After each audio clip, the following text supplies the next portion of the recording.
fabulous designs of Valentine St. Clair. Dallas is wearing the most elegant of evening costumes. We call the fabric gold bark. It's romantic, it's light, it moves, and it whispers in the wind to give you a much more romantic feeling. The dress underneath, the perfect frame, the absolute frame for the woman's own jewelry. The look of bugle beads sparkle, bedazzle, and dazzle the public. They look at this woman as if to say, she's a tiger, she's alive, she's vital, and she moves into your life with the same romantic, beautiful opulence. Renee, have Charlene Teaster and Betty straighten out your sash. Vera, this is the last time I'm going to warn you.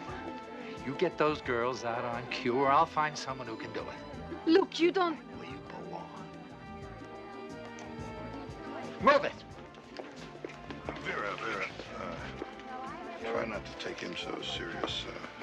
He's under a lot of pressure. Yes, I know, Mr. Garth. Is that your answer again? Vera, you keep calling me Mr. Garth. Can't you just forget that St. Clair and I are partners and just call me Marvin? Marvin. Excuse me, the show.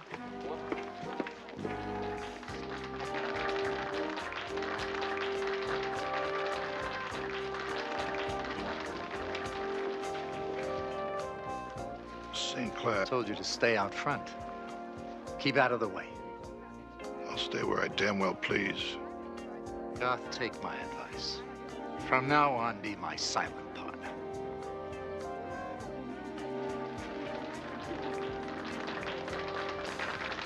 One of the world's most beautiful models, Christina Berenson, draped in a fantasy black chiffon, and she feels beautiful.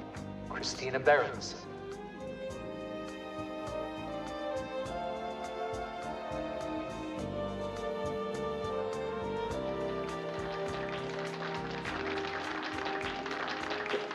Christina, all those superlatives I just said about you, don't take them too seriously. Haven't you just once done something nice for someone? Oh, I certainly hope not. And I'm not going to stop with someone I know as much about as I do you. Be happy, darling. The only thing that could make me happy is to see you dead.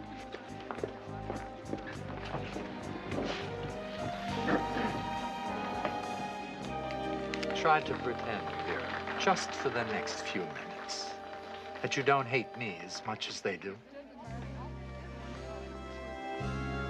And now, ladies and gentlemen, the most talked about designer from Los Angeles to New York to London.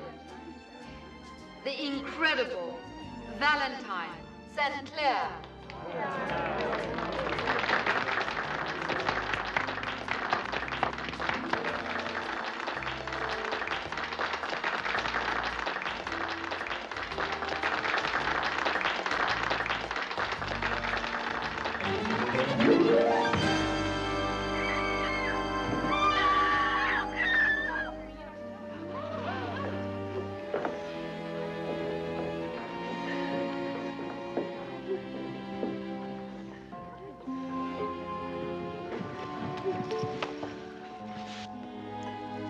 Looks like a remote control device.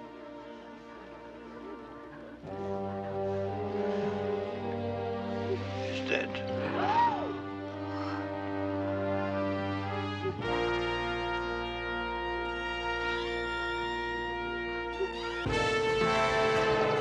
You sure he won't mind?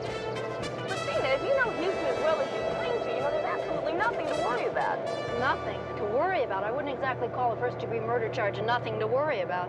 Besides, it's been a while since Houston and I haven't seen him in a while. I think you're putting the cart before the horse. Lieutenant Novelli isn't having you arrested. He simply wants you available. But everybody knows how I felt about Valentine, and a lot of people heard me say I wanted to see him dead.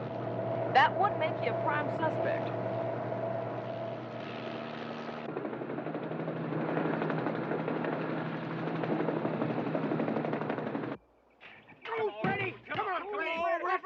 Come on, buddy, you got him. Come on, buddy, you got him. Come on, let's get ready.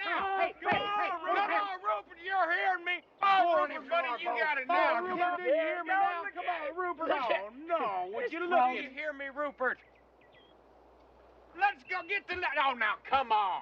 Time out here. Time out. Time? What do you mean, time? We didn't set any time limit. Yeah, well, old Rupert here's not feeling up to snuff. I mean, he just flew in from Florida, and I bet you he's a little airsick. You know, jet lag or something. Frogs don't get jet lag. Well, this one does. Now, I mean, he's real sensitive. He comes from a long line of champions, fellas. He's a real thoroughbred, and I bet you he's got some Arabian in him, don't you? I don't care. You can't call a race in the middle. It just ain't fair. What are you gonna do, Houston? You gonna forfeit? Well, no, sir. Old Rupert can jump circles around your frog. Well, how'd you like to put your money where your frog is?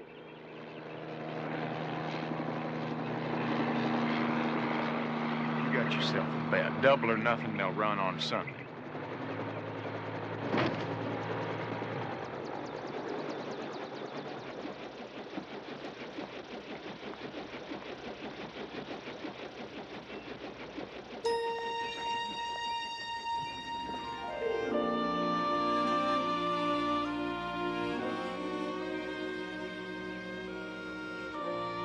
Hello, Rooster.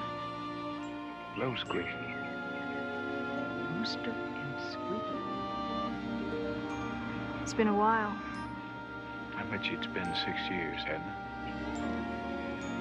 it? Let's go back to the office and get some lunch.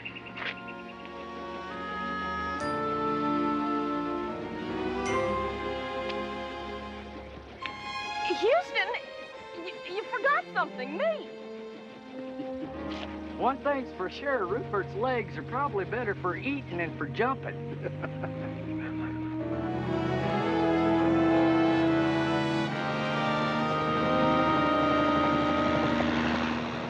Don't you worry about a thing, Chris. Old Vincent DeBelly's a friend of mine. I think I can reason with him. Has a much bigger problem than that, Houston. Believe me, there's nothing bigger than murder one. Except maybe that thing you're wearing on your finger. It's a little too big for a friendship ring, isn't it? It's the real thing, Houston. He's wonderful. I met my Prince Charming just like you said I would. Man, my big mouth. Do I know him? He's a congressman. Oh, I see. I'm beginning to get it now. You get busted and his career goes bust, not to mention your love life with him, right? And you want me to help you?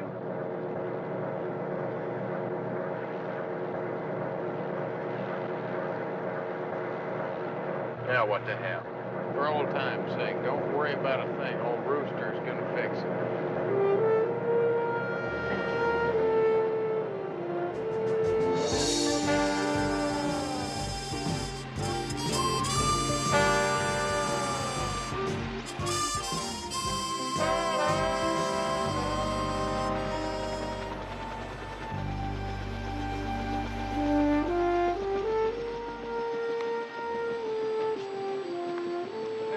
I don't quite understand is this deal with the remote control device, you know? Well, the lieutenant thinks it might have launched the arrow that killed Valentine. Yeah, well, how'd you end up with it? I don't know. It was all in the commotion. Valentine was lying there dead, and people are screaming, and all of a sudden I felt something drop by me on the floor. Right there on the floor. It was the remote. I'll tell you what, why don't we skip lunch? Then you go back to the hotel and get some rest. I'll get cracking on this thing. Houston, I didn't do it.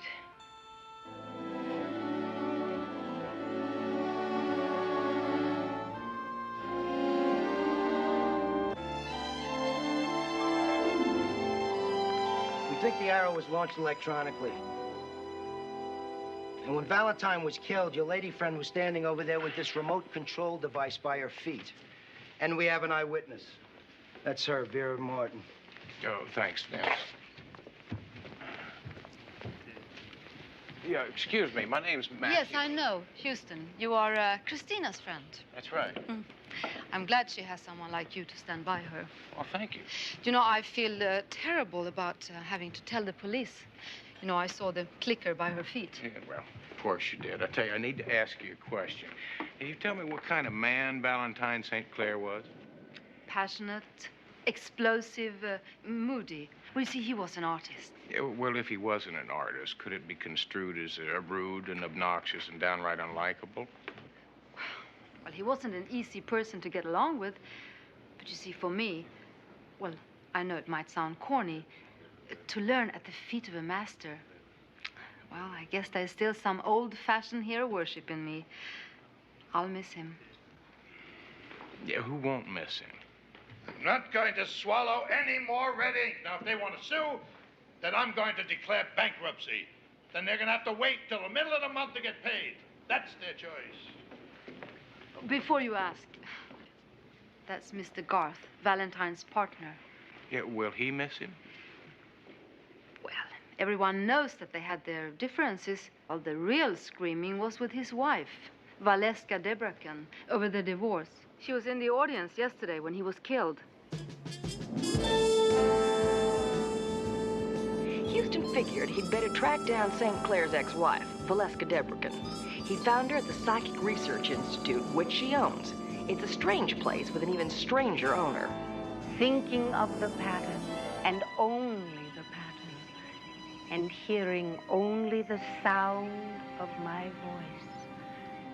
No other sounds intrude, no other images. Only the image of the pattern. It fills your mind.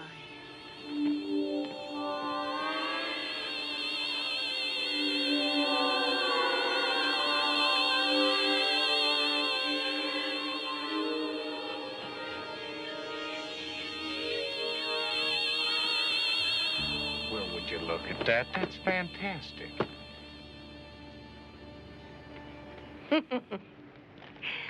At age 7, I fell from a ladder, struck my head, and from that time on, have possessed powers. I'm trying in this institute to explain them. Well, that's all very interesting, but we were talking about Valentine, your husband, rather your ex-husband. And the divorce. Right. Yes. Well, it was a marriage of convenience. At the time, we needed each other. It was a marriage in name only. We each went our separate ways. Well, folks have been saying that you two were doing an awful lot of shouting, that things were getting a little bitter. Valentine lived his life at the top of his voice, but I really fail to see how I can help your client, Mr. Houston. I was one of those who heard her threaten to kill my husband. Yeah, well, you were at the showing yesterday. Why was that? To wish Valentine luck. I still do own a piece of the company. It helps fund my research. Watch.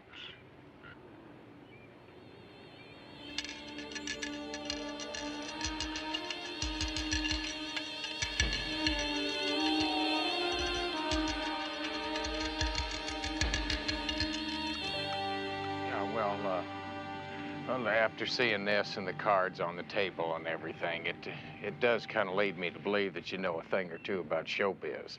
It is not show business, Mr. Houston. This institute is world-renowned.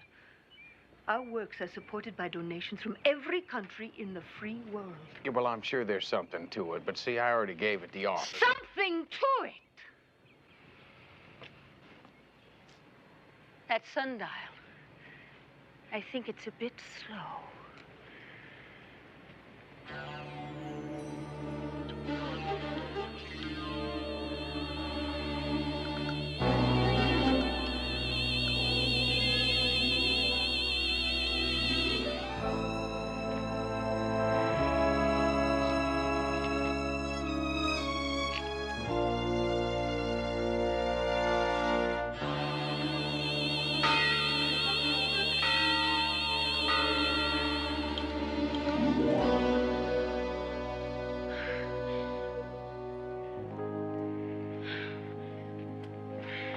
Tricks, Mr. Houston. Magicians and jesters perform tricks. We are refining powers that are within the greatest powerful equipment ever made, the human mind. And now I think you'd better go. Okay. Yeah, I'll just let myself out.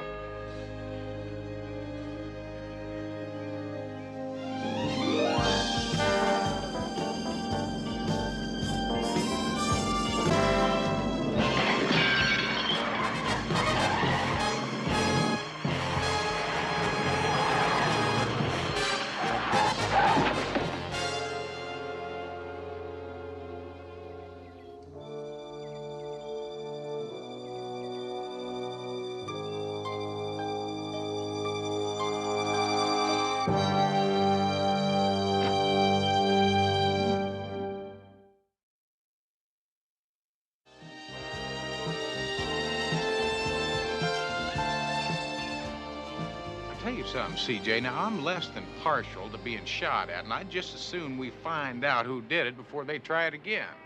Well, let's see if Baby did the homework I assigned for. Let her rip.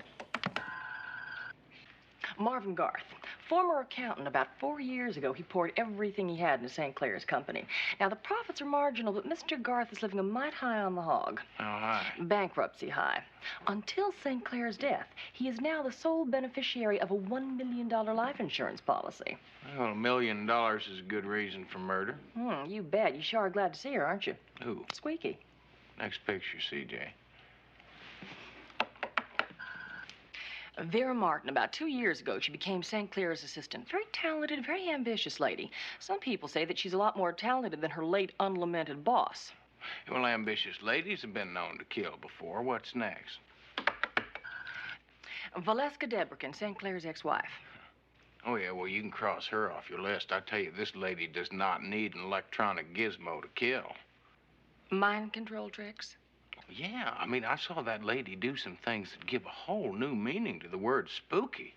Does it now? Are you sure it wasn't just an illusion? Houston, she used to be in showbiz. Before she launched that Psychic Institute, she was a hypnotist. Used to call herself Madame Valeska.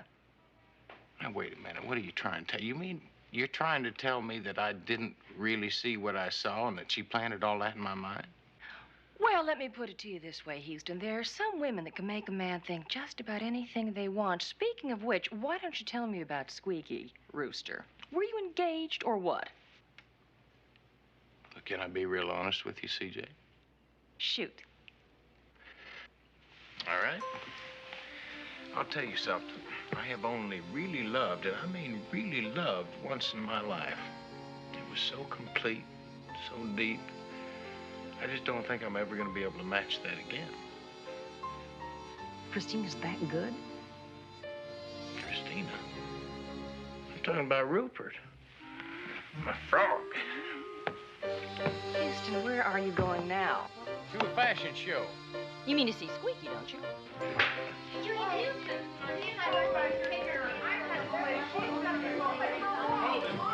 Hold that elevator! He did it again. I don't think... I'm going to forget what that man looks like. Houston, you have got to read these merger papers. We are already 1 week late. Well, Murray, what are we wasting our time on this puny little merger for when Rupert so desperately needs your help? Rupert. What firm is he with? Rupert's a frog that won't jump, which might mean you're in a lot of trouble, Murray. Me? Trouble? I never even met the frog. Well, you'll like him. I tell you what, you find the world's best frog expert and you put him in touch with me pronto. But Houston, No buts, Murray. Now, as soon as we get old Rupert jumping straight, then we'll talk about this little merger. Houston, where do I find a frog jumping expert? Call a frog. Christina Berenson is wearing the most opulent slither of a black dress, covered with its own chiffon stole, edged in feathers. The dress underneath is a shaft of feminine brilliance. Slip the stole down, and the world is treated to the most exciting woman alive.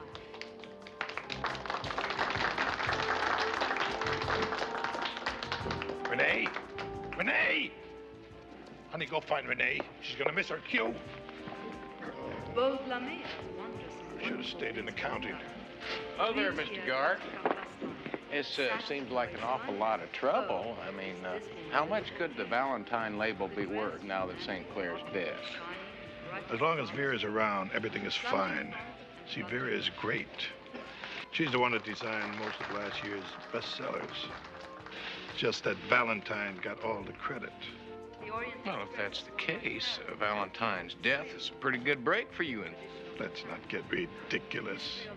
Fact of the matter is, St. Clair and I took out duplicate insurance policies, naming each other as the beneficiary. That's a very common practice between partners. Yes, Houston, I need money, but not enough to kill for it. Excuse me.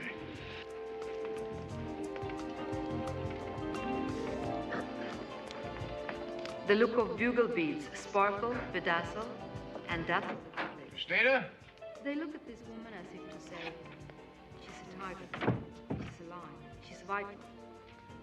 She moves into your life with the same romantic, beautiful opulence, the brightest flower.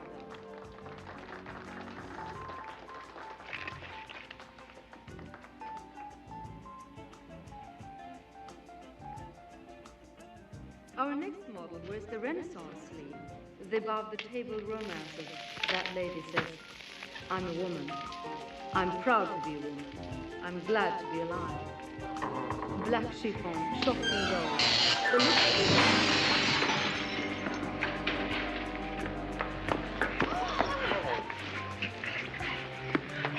Are you all right? No, I'm not all right. If I was all right, I never would have left Texas and sold my ranch. And came out here, California. Feeling a little better now.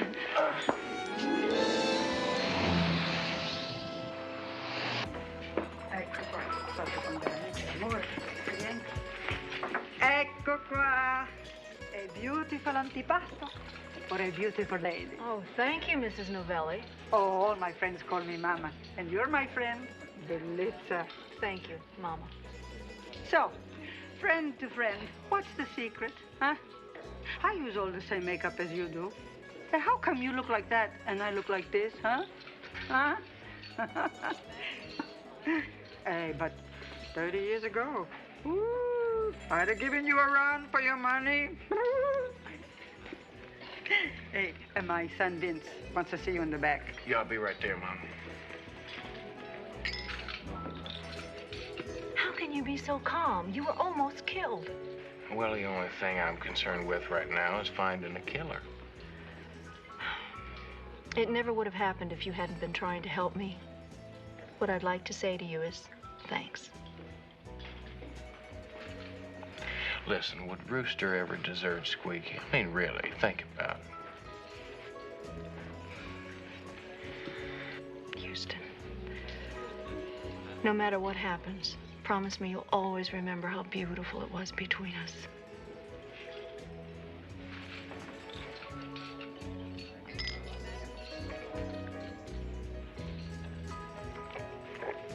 I'll be right back. Don't you move.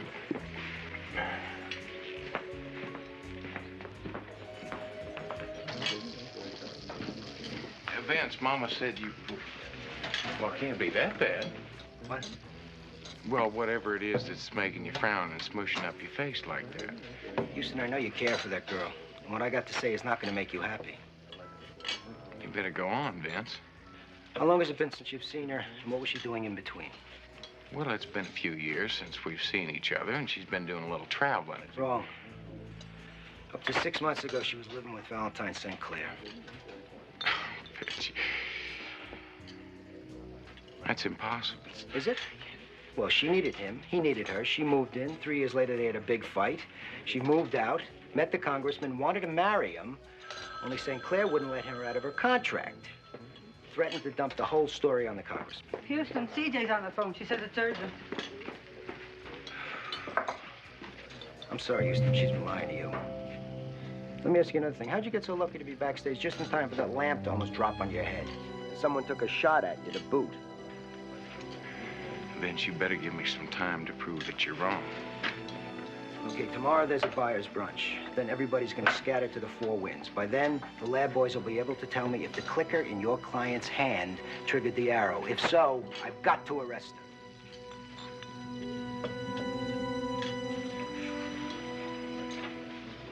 Hello, CJ. Houston, I think you better come home. Valeska Debrekin is here, and she says she knows who killed her husband. Bye-bye.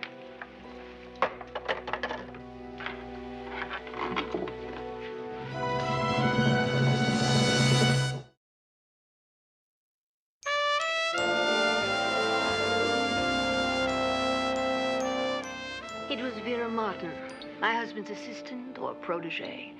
As much as she said she loved him, I know he was going to fire her. Oh, this is another one of your psychic revelations? No, actually. I was going through my husband's things. He typically dictated notes to himself. Take a haircut, do this, do that. Fire Vera. Oh, and he had that vindictive streak in his voice, too. When he said fire Vera, he meant ruin Vera. He would have done it, too. And she had to know it. In a way, I really can't blame her. Well, thank you, Miss Valeska. I will make sure that Lieutenant Nibelli gets this evidence right away. Oh, I knew you would. Yeah, my secretary will see you out. I know.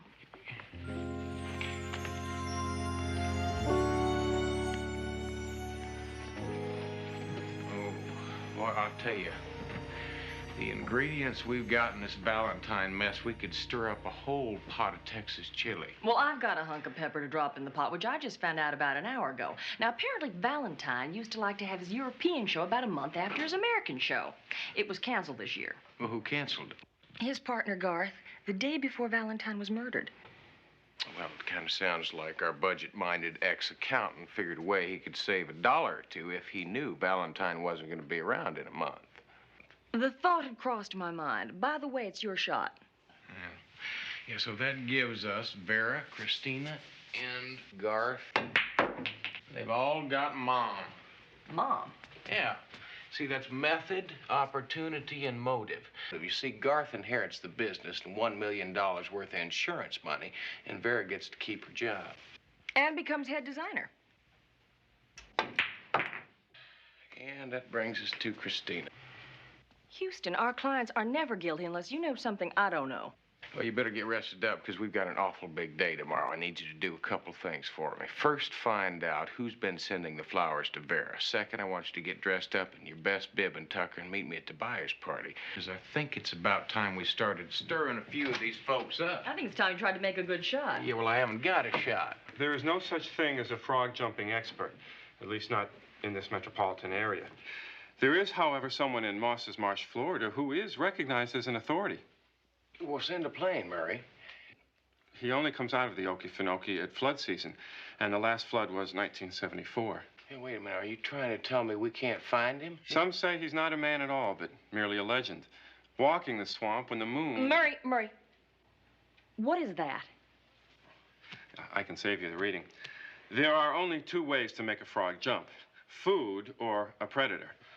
No tricks. There's no pep talk you can give him. I never heard of the Gipper, and they don't know from God and country. Here's your shot. Where? 2-ball combination, 12-ball in the corner.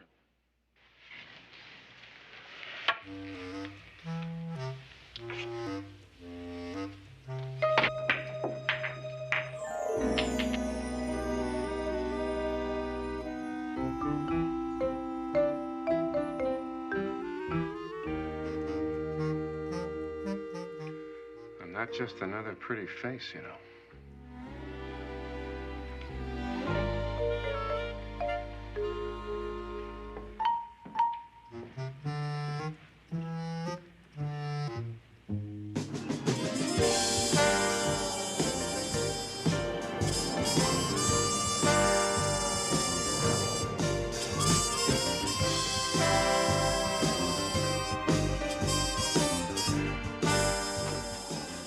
While I was checking out the florist to see who sent the flowers to Vera, Houston was off to the buyer's brunch to do some buying in his own fashion. Oh, I wish I hadn't said that. Why, Mr. Houston, how nice to see you. Well, thank you. Boy, you're looking pretty enough to be one of the models. What's the Texas word for flattered? True. You know, it's such a shame that Mr. Valentine isn't here to see all of this. We've had over $2 million worth of bookings. Yeah, well, if he was here, you wouldn't be, right? What's that supposed to mean? Well, the truth is he was going to fire you, Vera. And then he was going to destroy your name in the industry, right? Now, you've got to admit, Vera, that's a pretty strong motive for murder, isn't it? He'd been promising me a partnership. And then he wouldn't come through. Of course he was going to ruin me. He wouldn't let me leave and compete against him. So he was planning to destroy my name to save his. Well, I guess you don't have to worry about that now, do you? Excuse me, Vera. Suzanne seems to be having a problem down there, and she said you're the only one that could solve it. Could you run back there for a second? Gladly. This conversation has ended anyway. Mr. Houston, I wish you wouldn't bother Vera. Well, listen, I just wanted to ask her a couple of questions. Which brings me to you. I need to ask you a couple, too. First one being, why did you cancel the European showing? The show was going far over budget. I felt that the money could be better used elsewhere. Yes and no. Yes, I know that. See, the trouble is that you canceled it the day before Valentine died. Mr. Houston, I don't like your tone. And I don't see why I should carry on this conversation any further.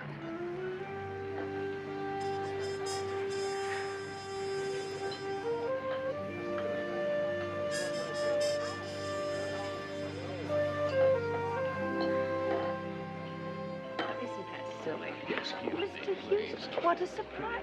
Excuse me. I didn't really know that psychics could get surprised. Well, I simply meant that I didn't expect to see you here. I didn't really expect to see you here either. Most of these people are my friends. After all, I was married to Valentine for 7 years. Yes, no, and just 6 months after you were married, you retired from your stage career, Madame Valeska. You see, I'm really curious to find out why you switched from your nightclub hypnotist act to your mind reading. I don't like what you're thinking. Good day, Mr. Houston.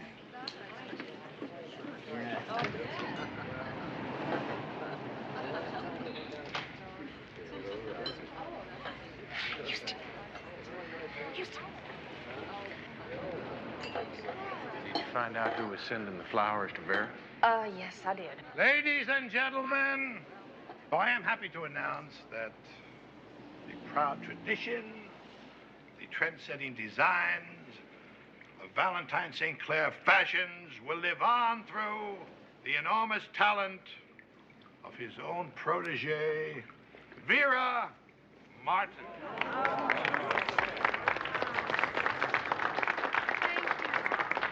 Thank you very much. And now, to whet your appetites for next season, I have a small preview. Christina, if you please.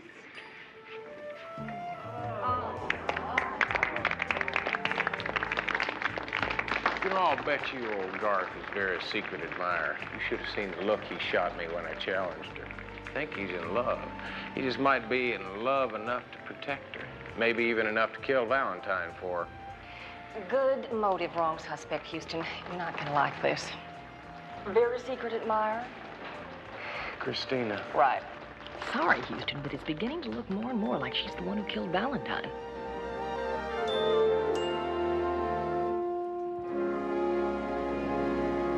Christina, I do not want you lying to me anymore. I'm not lying to you, Houston. I wouldn't do that. Not to you. Since when, now?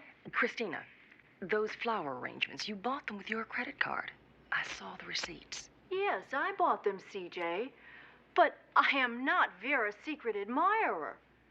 Garth asked me to buy those flowers for Vera. He's so shy and, well, he's very much in love with her. Christina, what was it you told me you've been doing for the last couple of years? Traveling. Wrong. You weren't.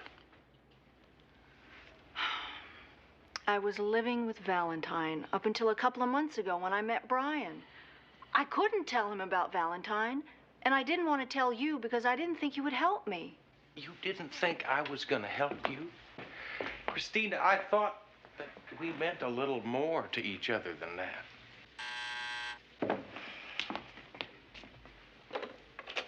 Hello? Hold on. It's Vince.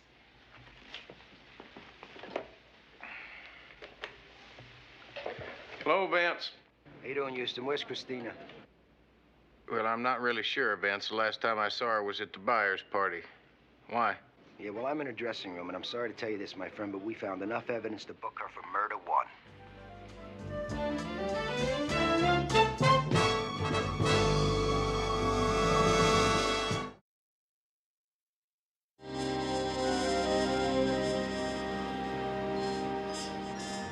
Found the stuff on the cushion. How convenient. Yeah, well, the wires match and the remote matches. That's a schematic of the actual work done. It matches. Christina's innocent. Now, Vince, this 7 proves it.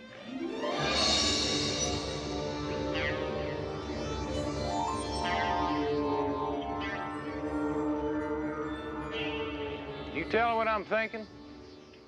I see the number 7. Right. Now, I'm thinking Americans don't put slashes in them. Europeans do. So do you. And you're thinking that I planted the drawing in Christina's dressing room. Bingo. I'm also thinking that a handwriting specialist is going to be able to prove that you made those drawings. Prove that you murdered your husband.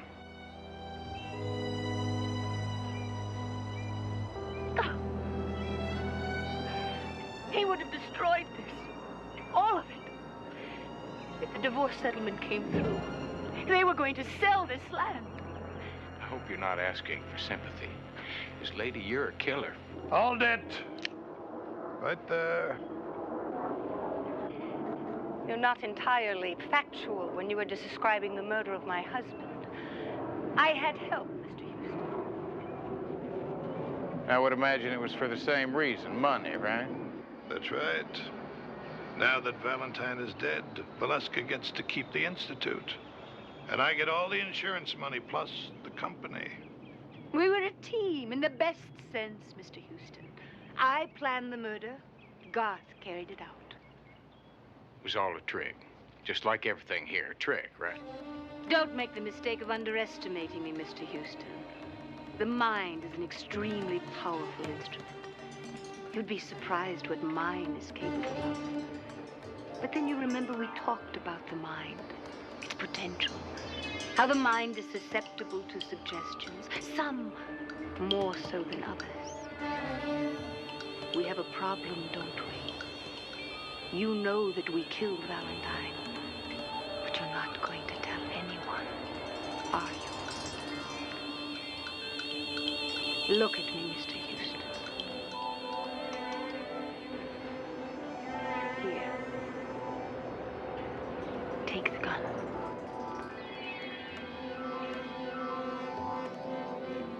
Take the gun!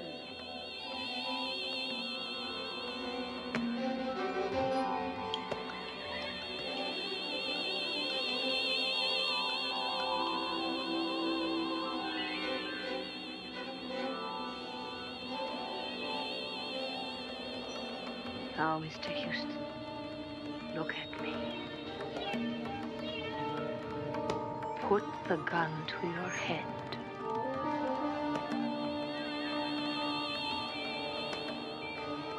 Isn't it a shame that when you discovered your beloved Christina was guilty, you decided to take your own life?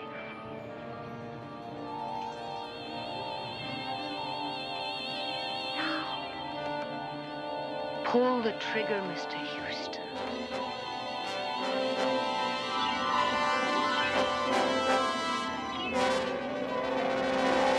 All right, the party's over, witchy poo. I believe this is what you call a Mexican standoff. Your power is stronger than I thought, Mr. Houston. But I'm afraid your gun isn't loaded. If you don't believe me, try it. Pull the trigger.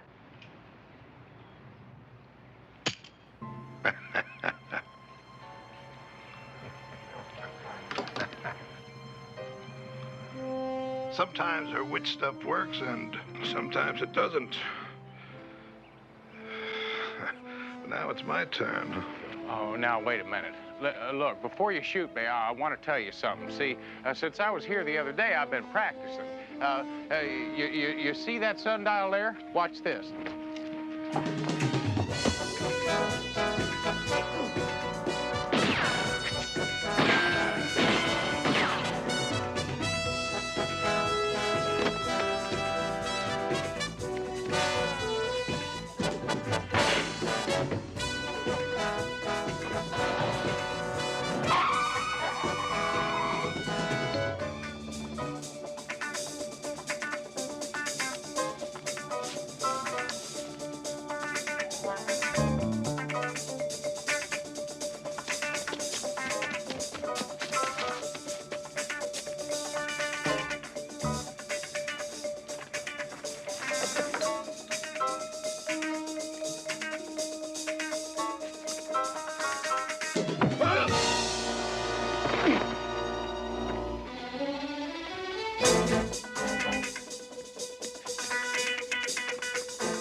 Get up off of there.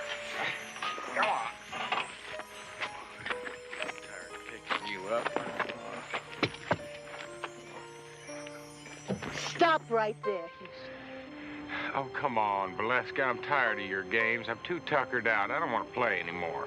You may be tired, but the mind is never tired. It works even while you sleep. Is there a point to this lecture? Look above us, Mr. Houston.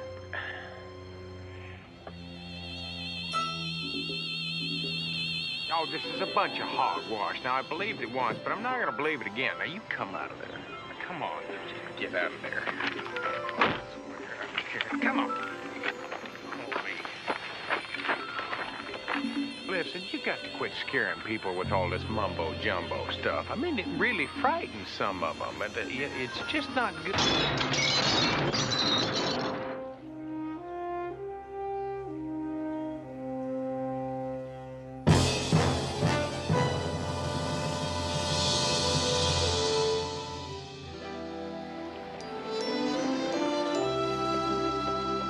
I remember the first time you brought me here. I never wanted to leave. It was a different time, wasn't it?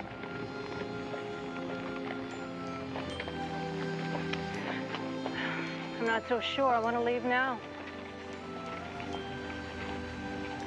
If you stay, you'll never really know, will you? What do you mean?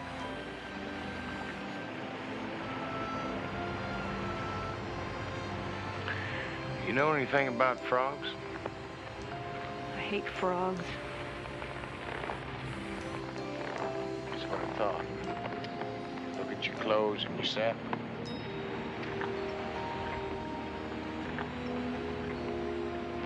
See, Christina, I love frogs.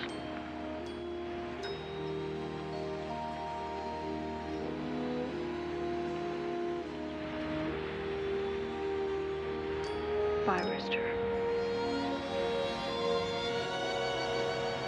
Bye, Squeaky.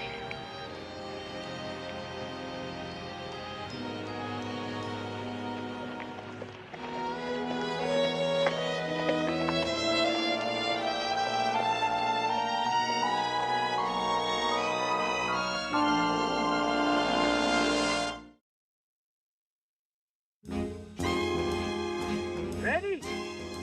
Go! Come on! Come on, Ready? Go! The other way! Anyway, just jump! Ready? Come on, hit it before you can go on. Ready? Ready, go! Come on, Ready? Go! Go! Whoa! Rupert! Did you see that jump? I've never seen a jump like that ever. My golly, that ain't possible. Well, boys, I can't tell a lie. I do have a secret weapon.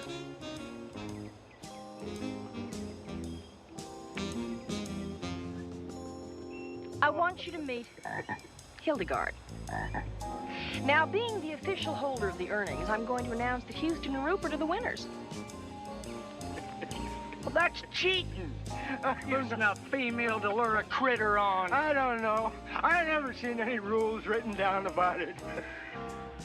Pretty slick item, Miss Parsons. You know something, Houston? There's an old saying. You gotta kiss a lot of frogs before you meet your prince.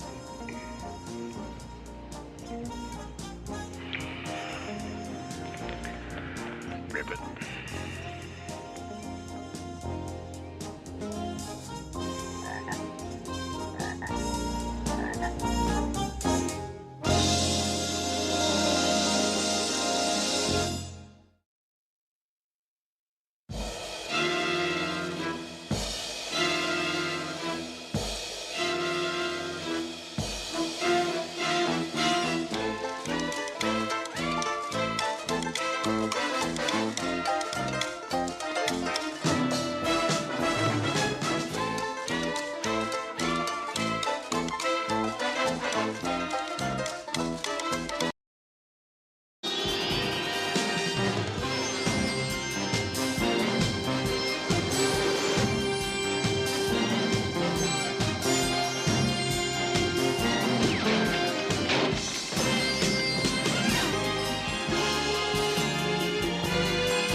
And, of course, the emotions are up. The play is going to be run over to the left side. And if they can get it over there and get it out of bounds, that'll help them a little bit. They do get it out of bounds. Less than 1 minute to play. And the Jacksonville Hurricanes, nursing a 17-13 4-point advantage. They are already the Eastern Division champions. And if the Bearcats could come back and win this ball game, they would clinch the Western Division title. And the two teams would play right here next week in that big playoff game. Everybody in the stadium now expecting the long pass from Murdoch. He sends a man up the middle. Oh, what a surprise play. And a play that'll be questioned. Oh, come on, fellas. Why they just don't put Randy in? Well, I'll tell you why. It's because they're crazy. I mean, that pea-brain owner does not have the sense God gave a mule. Oh, they ought to string him up. Stringing up's too good for him. What they ought to do is take him out and shoot him. Make him not plop him down in the middle of a cattle stampede. Yes. I'm so glad that you boys have a proper perspective on the game. Well, now, CJ, it's not just because Randy's my friend. I mean, he also happens to be the best quarterback around. I mean, besides that, he... The Bearcats are at the line of scrimmage. Bobby Berger marking out those signals. He takes the snap. He fades back to throw. He throws long. He's got a man open. Oh, he overthrows him. What a tough break for the Bearcats. Timeout is called in the playing field. 7 seconds showing on the clock. It'll be the Bearcats' ball. 4th down and 15 yards to go from the 45-yard line. Bearcat could still win if they just put Dandy Randy in. I don't know if Randy can pull him out now. Karsha, give me another scotch. Time to go easy on the ice. I'll get it. You sit down and let him get it. Pay to be the gopher around here, so let him go for my drinks when I tell him. What do I get paid for, Jacques? What do you get paid for? You kidding? From start to finish. Ladies and gentlemen, I don't know what's going on along the sideline. Buck Turley is pacing. He's made a decision. I think he's going to. Yes, he is going to bring in Dandy Randy Haynes to play quarterback in the final play of this game and maybe of the year. What's going on down there? Crusher, give me that headset. Turley, it's a striker. What the hell do you think you're doing? This game is on the line, Striker. Haynes is our only chance to pull it out. I'm going to put him in. Now listen, you stick that has-been back on the bench where it belongs. Put in that toss-back draw play we worked on. Turley, did you hear me? Turley! You should have fired him 6 weeks ago when you wanted to. Your first instincts to destroy people are usually your best. Why don't you shut up? He's the best coach in the league, and Randy's the best quarterback you have in the field. What is this? Mutiny on the bounty? Hired hands talk back?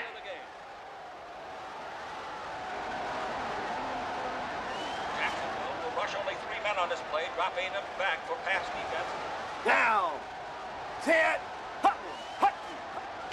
Haynes takes the snap. He drops back.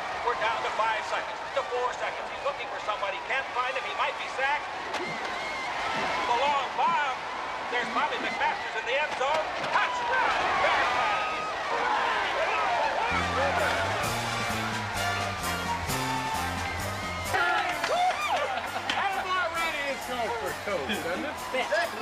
Randy Haynes has thrown that touchdown pass to McMaster's, and it's a 20-17 victory for the Bearcats.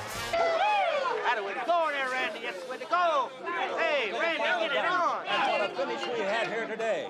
Moments ago, the press had gathered over at the Jacksonville locker room door, but now, of course, they're in the California locker room. I want to talk to the players, to the coaches, and everybody else, but first of all, ladies and gentlemen, we want to talk to the owner of the California Bearcats, and he is Mr. Jock Stryker. Sir, there are rumors that there is dissension on your ball club, and yet the Bearcats came back in the final minute, in fact, on the last play of the game and win the championship. Does your team thrive on inner turmoil? Inner turmoil? The only inner turmoil I hear about is what I read in the papers. Sometimes I think you news hens, you tend to blow things out of proportion. Hey, look, we're in the playoffs, ain't we? You are in the playoffs. You are the Western Division champions. Right. Ladies and gentlemen, we'll be back with more in just a minute.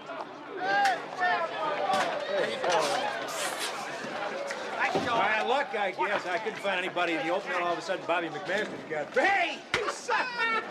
How you doing? You all right? I'd expect you to be here. Well, you don't think I'd miss your shot at the playoffs, do you? I mean, I flew all the way in from Kansas City, and I tell you, you did it again in the last 7 seconds. Well, just like you did against Penn State. 18 seconds to go, and you complete 3 touchdown passes. Well, how about you against Notre Dame and that 88 yards? I tell you, you pulled it off with no time left.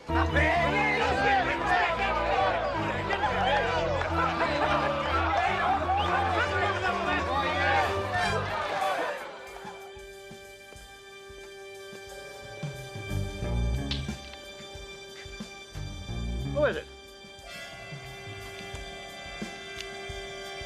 Who's out there? Oh, it's you. Now, what do you want? Well? What's this, the game ball?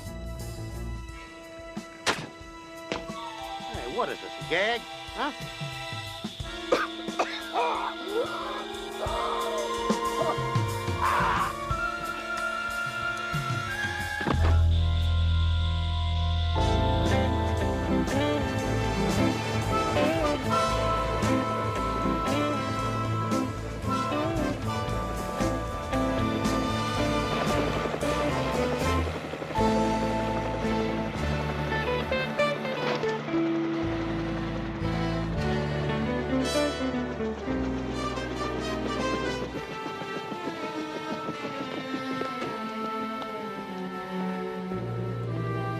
Good morning, CJ. Good morning.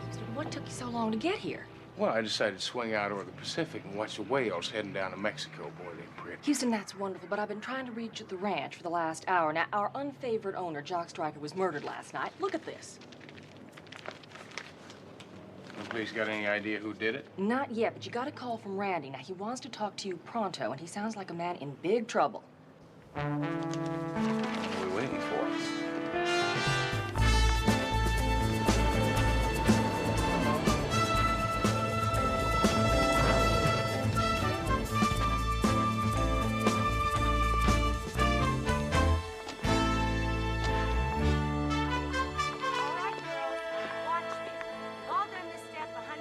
Well, hello, Vince. What are you doing here? So I could ask you the same question. Well, let's just say we're here as concerned fans. Oh, then you do have a client. Well, right now he's just a friend. Now, have you got any idea who killed Stryker? Yeah. Somebody who didn't like him. Take your pick. See, Houston. Vince is certainly in a good mood, don't you think? Yeah. Wonder what he's up to. There's Brady. Come on. Kick. 1, 2, 3, shake. All right, we'll start scrimmage in about 10 minutes. Oh, Doyle, you go in for O'Farrell on the blue team. Hey, Crusher. What's Woody limping about? Late hours or a pulled muscle? I guess. Both. Hey, Hey, old buddy. Good to see you. Thanks for coming. Man, it's CJ. How are you? Hi. Great game last night. Well, thank you. I understand you got a problem. Yeah, well, I'm not sure. I mean, it was no secret how Stryker and I got along. I mean, one screaming match after the next. But now you got to understand, he always set me on the bench. He wouldn't play me. Well, Randy, you do have a reputation that makes Broadway Joe look like a Boy Scout. How much did that figure in Stryker's thinking? Well, I guess a lot. But now that reputation is past tense. It has to be. These knees aren't what they used to be. Houston, with luck, I got a couple more years left, and that's it. I need them. I'm broke. Broke? What do you mean, broke? Well, when I didn't blow, my business manager stole. But I still got a couple more years to make up for it. If you can get a second chance to prove yourself, right? Look, as long as I am not accused of murder, there's a big company who wants to hire me as their spokesman. We're talking about a line of sports clothes, commercials, personal appearances, endorsements. We're talking long-term big bucks. Well, Randy, that's all great, but would you do me a favor? We've been friends for an awful long time. Just look me right in the eyes and tell me why you wanted me to come down here. Because I got this feeling that you think that the police are coming after you and nobody else. Now, why is that? You always could read me faster than a bad pass defense. Well, you always used to say good pass defense. Well, that's when we were in college. You were helping me in my calculus papers. Yeah, you were terrible at it. You know, look, I got a call this morning. I couldn't recognize the voice. It was very muffled. They claim to have ironclad evidence that I killed Stryker. What kind of ironclad evidence? I don't know. They wouldn't say. Oh, whatever it is, the mystery voice is probably trying to sell it. Did he say how much? No, I didn't say that. He said he wanted to meet first. Randy, if you're being blackmailed, you should have told Novelli. Well, would you? I mean, if the world knows you hate somebody and he's found dead, would you go call the cops when somebody claims they got evidence against you? Listen, where'd you leave it with the blackmailer? Well, he's gonna call me back. Tell me where and when. Well, when he does, you get in touch with me, all right? Pronto. You got it. Houston, I'm scared. I did not kill Stryker. This thing could mess me up. When I'm done with football, I mean, I'm not like you. There's nothing else. I gotta make the most of these last 2 years. So why don't you get yourself out there and get ready for the big game? We'll see what we can do about this thing, huh? Thanks, buddy. Yeah. All right. I gotta go. Bye-bye. Hey, Randy. They believe you?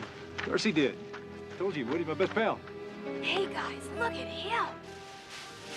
Ladies, this is football, not a peep show. Now pay attention. Come on, get back in line. Come on. And 5 and 6 and 7 and 8.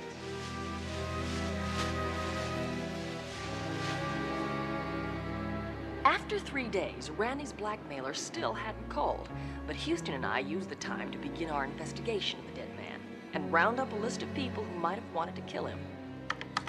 Now, here we have Jock Stryker, the murder victim. Obviously, this was the man with the Midas touch. He not only owned the Bearcats, but he was on the board of 9 major corporations, and he had a little saying, "I don't get ulcers, I give them." Andrea Lott. She met Stryker 4 years ago when she was hired to organize the team cheerleaders. Apparently, he enjoyed her, shall we say, team enthusiasm. They've been living together ever since. Yeah, well, did she stand to inherit anything? Well, I still haven't figured out who got what, but I did find out that Stryker used to occasionally use her as a punching bag. Well, that's rude. Yes, it is. Well, that's Buck Turley. Looks a lot like Bear Bryant. You know, he's the best coach in professional football. Also, they had the classic love-hate relationship. Stryker loved him when they won, hated him when they lost, and Turley just flat out hated Stryker.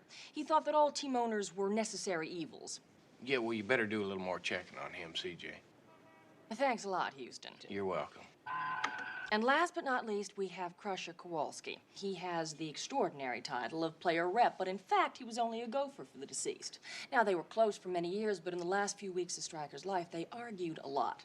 You neglected to mention that Crusher Kowalski was a 3-time All-Pro lineman, traded 2 years ago to the Bearcats, never played a single game for his new team.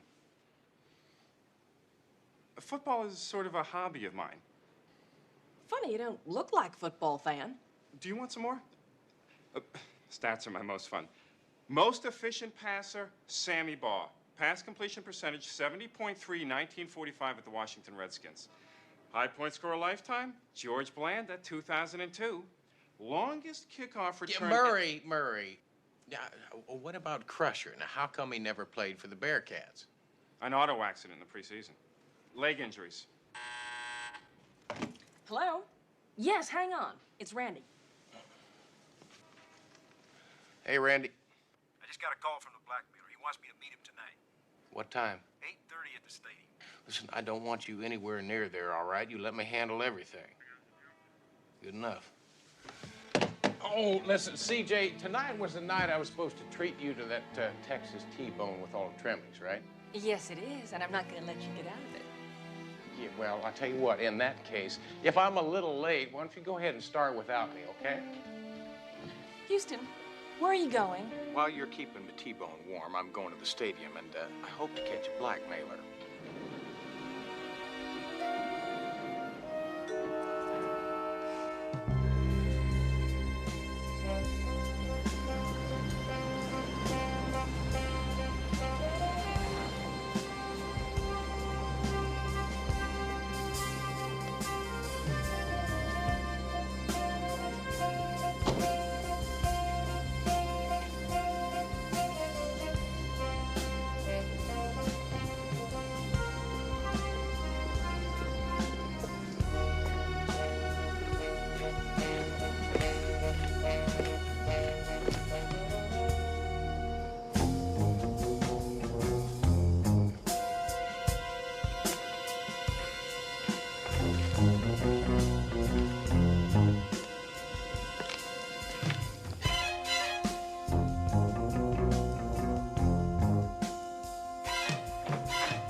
What happened? Why'd you hit me? Look, I didn't hit you. I found you like this. You know, somebody hit me. How come I'm all wet? You were in the whirlpool. I pulled you out. Somebody was trying to drown you. I didn't see who. When he heard me coming, he ran and got away. Wait a minute, don't I know you from someplace? Too Mean Malone. That's right, you're a lineman for the Bearcats. Yeah, me and Randy are buddies. Real close. That's why I've been following you. I want to help you out in this case. Well, I appreciate the offer, but maybe... I said I was going to help you. Well, let's just say I saw this movie once about an ex-football player who wanted to become a private eye. Well, it got me thinking. I got my future to consider. Yeah, I'll tell you what, maybe we could discuss this another time. Are you trying to say you don't want my help? No. Yeah, you see, it just takes time to train a detective. You got to... I'm a fast learner. Ask the coach. I'll tell you something. See, my head's really not hitting on all 8 cylinders right now. Now, okay. Yeah, I do have something for you to do.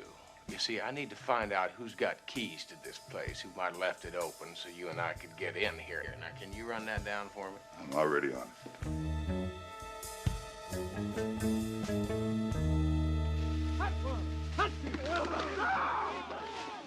Hey, Crusher, Neil's phone for you. I'll lay off the contact work this week. Just concentrate on the passing drills. I need you in top shape, Sunday boy. Okay, Buck, thanks. I'll be ready. Don't worry. Hey, Houston. Heads up. It's not bad, Houston. You haven't lost much over the years. Yeah, well, I almost lost it all last night. Instead of catching a blackmailer, I almost got myself killed. What? Well, I don't understand. Yeah, well, I got the same problem. You see, the question is somebody really trying to blackmail you, or were they just setting you up for an ambush? I'll tell you something, Randy, it doesn't make much sense. The only thing I can figure is that somebody's got something on you and you're not telling me anything about it. Well, I swear I don't know. Oh, come on, Randy. This is me, Houston. Now, we've been through an awful lot together. Now, how am I supposed to help you if you don't let me know what's going on? All right, there's one possibility. Look, a couple of months ago, Stryker threw a party. I had a little bit too much to drink. Well, let's say a lot too much to drink. Stryker benched me. I was mad. We had another shouting match. Well, who else was there? Oh, Andrea, Turley, practically the whole team. Did you threaten to kill him? Well, I don't know. Like I said, I was drunk. If you want to get the exact words, talk to Andrea. Why Andrea? Well, she lived with Stryker. She'd have his tapes. What tapes? Well, he was kind of a recording freak, I guess, like Nixon. Taped everything that went on inside his office. Looks like I'm in a little bit of trouble, huh? Well, we've been in worse jams than this before.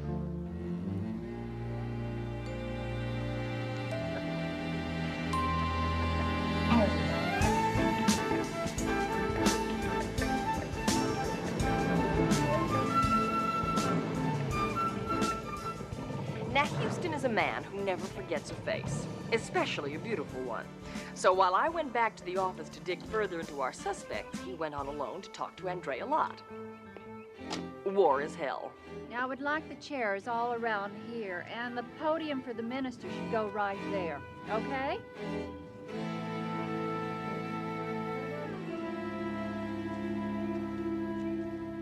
Well, I tell you, this is some yard. How many head of cattle can you run back here? Can I help you with something? Well, my name's Matt Houston, and I'm looking into the death of Mr. Stryker. Oh, well, I thought the police were handling that. Well, they are. You see, I'm just looking into it for a client, And that would be Randy Haynes. a great quarterback, lousy politician. Yeah, I bet you're talking about the night he got drunk out at the party here and threatened to kill Mr. Stryker. Oh, he's a better man than I thought he was. He had so much to drink that night, I didn't think he'd even remember being here. Yeah.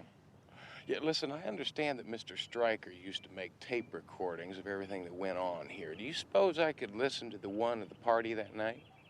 Well, I don't see why not. Come on, they're in the cabana. As a matter of fact, I'd kind of like to listen to all of them if I could. So you could find out who would like to kill Stryker? That's going to be a long list. You wouldn't happen to be on that list, would you? Me? No, I'm the last one to want to see him dead. Jock was the answer to this working girl's dream. From what I understand, he wasn't above working over his working girl. Jock was an ugly and mean man, but he gave me more chances than anybody else in this world. When I did a good job organizing the cheerleaders, he put me in charge of publicity. This year, he was going to make me a vice president. No, not because I live here, but because I earned it. Did you earn the beatings? Maybe. The first time he beat me up, I thought I was going to die. Then he came to the hospital and he cried and said he was sorry. That day, he gave me 1% of the team. That was 3.5 years ago. I now have 7% of the team. Tough way to make a living. What, getting beaten up? Yeah. Oh, I don't know. Don't all of us working stiffs have to get beaten up every day? The boss that yells at us, or the people who have to work the rest of their lives in some factory? There's a lot of humiliation in this world, Mr. Houston. So what's an occasional fist in the face?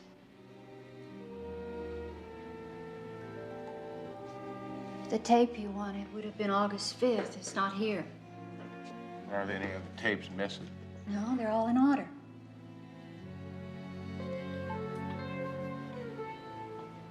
Yeah. I believe somebody beat me to it. Well, I'm back. Good, CJ. What'd you find out? First of all, Stryker's will. Andrea Lotta is sitting pretty. She inherited the mansion. Its market value is approximately $2 million. Sounds like she's coming out the jumbo winner in Stryker's death. What else you get? Well, the next one's a real pearl. Buck Turley is not only a good coach, he's a first-rate negotiator. His contract gives him 20% ownership of the club. That's a sweet deal. Apparently, Stryker thought it was too sweet a deal. He hired a business manager to find some way to get out of it. And now that Stryker's dead... Well, obviously, he can't contest the contract, so Turley's a rich man. Yeah. Well, who else has something to gain by Stryker's death? Well, Houston, I hate to say it, but your friend and client, Randy, if Stryker was still alive, Randy would be watching those playoffs from the bench. Yeah. And now he's got a first-string quarterback position on the football team. You bet, not to mention a shot at a great contract. Yeah, CJ. Well, listen, thanks a lot. I appreciate it. Houston, what's bugging you? Well, I tell you, CJ, it's what you were saying about Stryker earlier. I tell you, if the man went back on his word with Turley and his contract, he's just liable to go back on his word with lots of other people, you know what I mean? You mean Andrea? Yeah. You see, when I was going to school and playing football, if you wanted rumors, you went to the locker room. But I tell you, CJ, there are just some locker rooms that I don't have access to.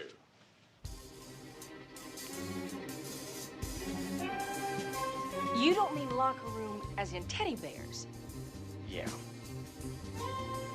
Matlock, Houston, if you think that I went to law school for all those years just to impersonate a cheerleader, I mean, CJ, hold on. I mean, the thought of that. I wouldn't ask you to impersonate a cheerleader. Now, a photographer or a news person, yeah, listen, you'll be great, CJ. Great. Houston, I need you for 5 minutes. We'll talk. You can make fun of me. I just gotta talk to you for 5 minutes. Hold on, never gonna talk. You can make fun of me. Hold it! Now, come on. I mean, but first off, I can't understand a word you're saying when you're all talking at once. Second off, I really don't have time right now, but now we'll get back to this, all right? Thank you. Mr. Houston. Go. Sorry, fellas, you just missed him. I know who you are, Mr. Houston. I've seen you with Randy at the field. There's someone who'd like to talk to you. So, if you don't mind. Well, I tell you, fellas, right now I'm in the middle of a staff meeting right now, and we were just talking. I suppose the staff meeting could wait a few minutes. Listen, Crusher, you are just the man I wanted to talk to. You know, I've been looking for you.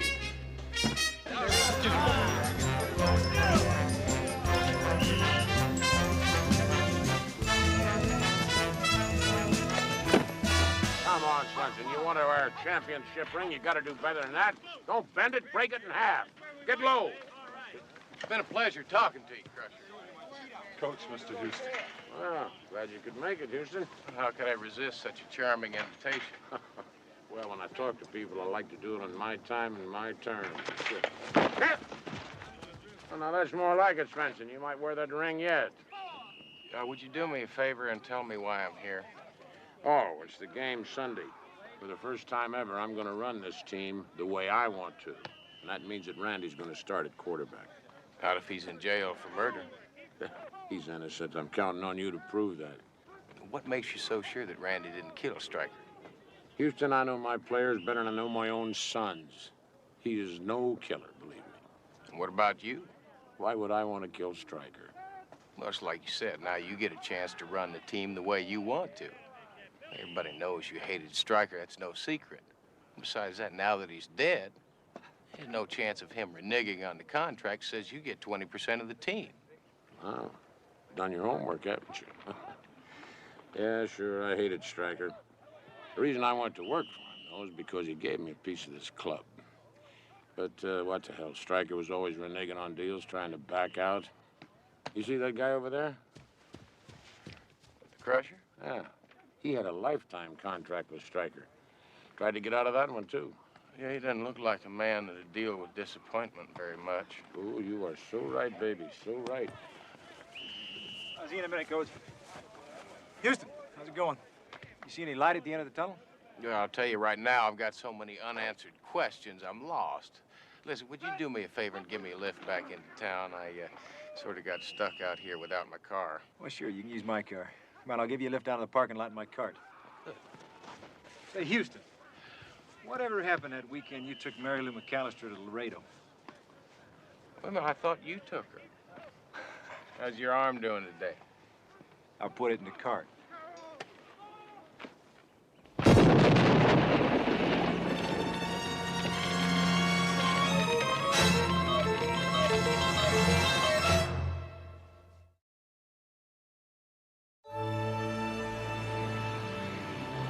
Houston was worried.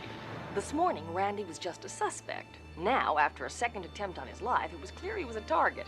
Someone was trying to kill him. To protect Randy, Houston needed help from Novelli, who at the moment was off duty and having his own problems. Listen, have you seen Vince Novelli around? Houston, perfect timing. Hold this, will you?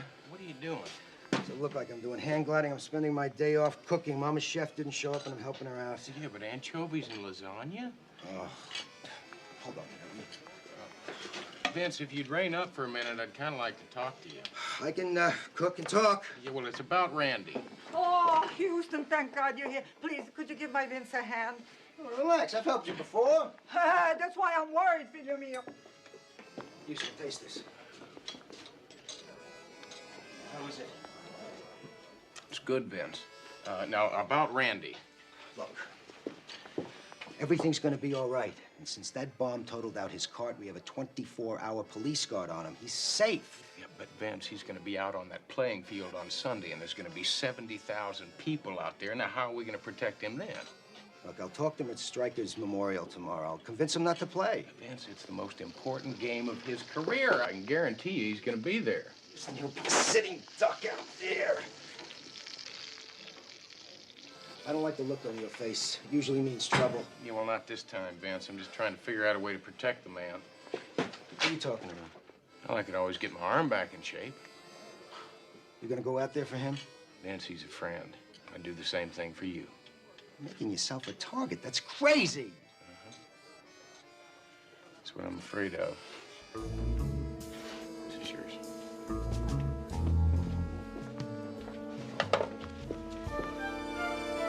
As I've said before, there was no way Houston was going to get me to go down to that cheerleader locker room. So obviously, I didn't go. So, when is our picture going to be in your magazine? Well, probably the next issue, or the one after that. What'd you say the name was? National Sports. I thought you said it was U.S. Sports. Did I say that? Well, we changed the title a lot because we want to keep our fans on their toes. Now, we're going to do a little cover story on Andrea Lott. You know, a woman behind the man kind of thing. She's lucky, then. Really? How's that? Well, rumor was Stryker was going to dump Andrea. The only reason he hadn't up to now is he had his lawyers trying to get out of some stuff he'd given her. Did Andrea know that? Oh, well, if she didn't, she was the only one around here who didn't. Well, do you think that Andrea is capable of murdering Stryker? You ask me, I wonder why she waited so long. She's one tough cookie. Do you think it would help with your layout if you had a shot of me just with my pom-poms? You bet. Houston, not only did Jock Stryker have his lawyer working against Andrea, but once the bloom fell off the rose, apparently he started seeing a lot of other ladies. And I guess Andrea believes that turnabout is fair play. Rumor had it she had a boyfriend on the side. It's a happy household. Any idea who the boyfriend is? Not yet, but I did manage to track down a photograph of Crusher's car wreck and a very interesting tidbit. Apparently, the night of the wreck, when he hurt his knees, he was not alone in that car. Randy, Turley, and Jock Stryker were all there with him. Well, how'd it happen? Wet roads, Crusher lost control of the car. There was an inference that he might have been drunk, but the police never pressed charges. So the Crusher wrecked his car, ruined his knees, and lost his career. And then Stryker put him on the payroll for $100 grand a year. Oh, that's an awful lot of money for a glorified gopher. Right. And totally out of character for Jock Stryker.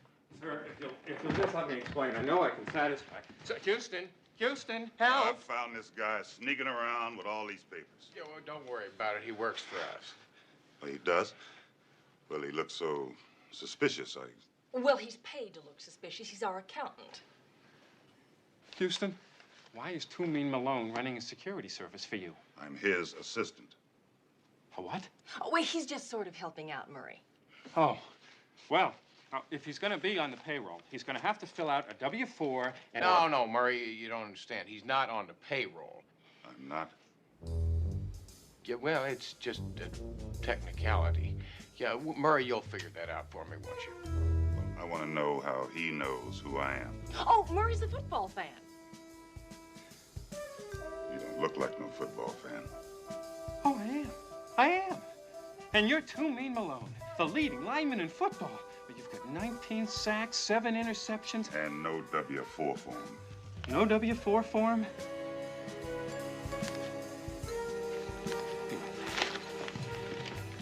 Too Mean, what are you doing here? Well, you remember you asked me to find out who might have the key to the locker room. Oh, that's right. Well, what'd you come up with? Well, as far as I can tell, the only one is Buck Turley. It sounds like I better have another little chat with our favorite coach. CJ, while I'm gone, see if you can find something for Too Mean to do. I'm coming with you. Like I said, CJ, he's coming with me, and I'll talk to you later.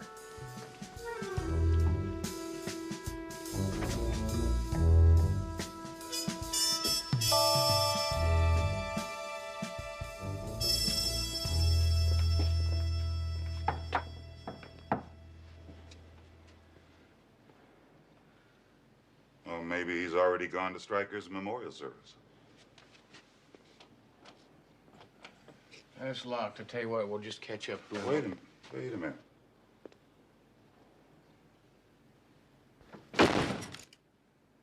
Do you realize that's very illegal? Well, I thought it'd be a shame for us to come all the way down here and not get a chance to take a look around. That's a good point.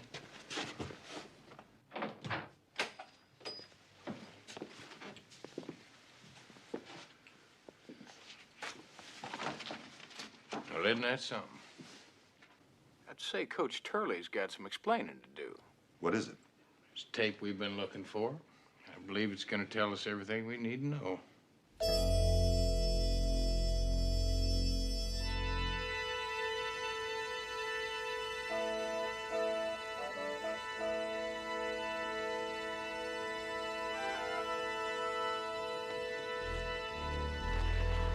Are we early?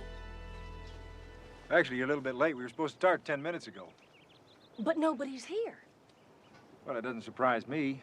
Everybody did hate Stryker. Well, at least somebody came. He brought the chairs. Excuse me, I really hate to say this, but I have a wedding in half an hour and another funeral right after that, so we really should be starting.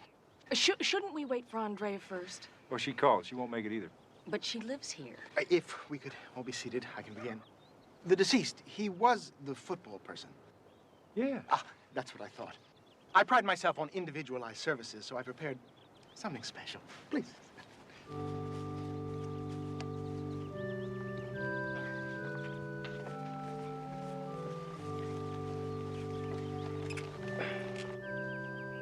Dearly beloved, none of us knows when the big referee will call us. Whether it'll be in the first half or last quarter of our lives. So we should live each day as Jock did, as if it were a 2-minute warning, a grand slam homer, a slam dunker. So when that day comes, when we stand before those pearly goalposts, in that great gridiron in the sky, ready to enter the everlasting end zone, where the last dugout will be found, we can feel proud as Jock Stryker, that we played the game as hard as we could down to the final bell. And that through those extra innings of eternity, although it ends in sudden death, we played by the rules. Thank you.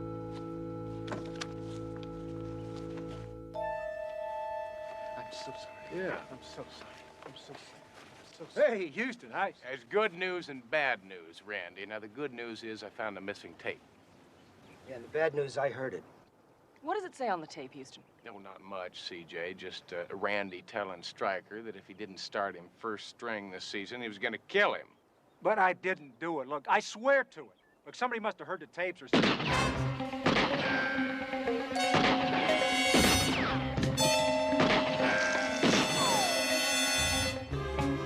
Get on the radio. Set a roadblock. Come on, move. Are you satisfied now, Vance? I mean, all those shots were meant for Randy. Are you all right? Yeah. It's the third time somebody tried to kill him. Now, when are you going to believe the man's innocent? I believe him. That's what worries me.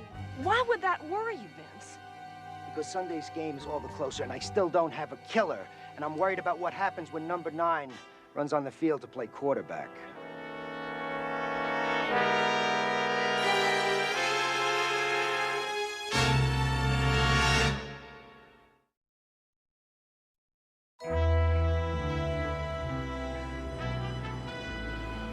CJ, I am telling you, we've been going about this thing all wrong.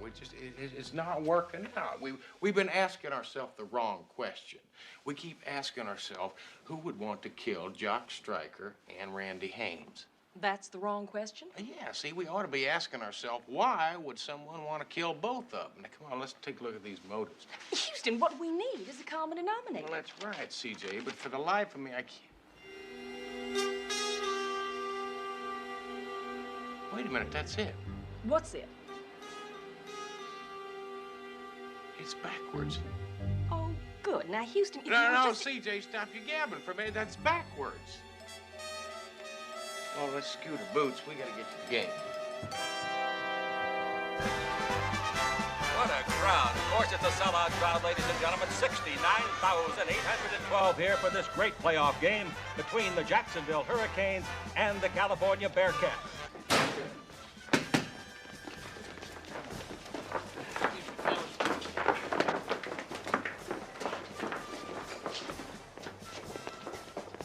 Hey, Houston, you here to cheer me on? Well, if I'm right, I'm gonna save your life. What are you talking about? Now, Billy's got scores of cops out there covering the field. Besides, that killer's probably long gone by now. That's wrong. See, the killer really doesn't care about getting caught. He just cares about revenge. Revenge? Well, do you know who it is? Randy, the night Crusher got in a car wreck, you were with him, right? Yeah, so was Jock, Turley. Crusher told the police that he was driving. Well, I'll tell you something, Randy, I really don't believe that. Because I saw a picture of that car wreck. The whole rear passenger section of that car was damaged. And there's no way he could have gotten hurt unless he was sitting back there. Now, why don't you start telling me the truth?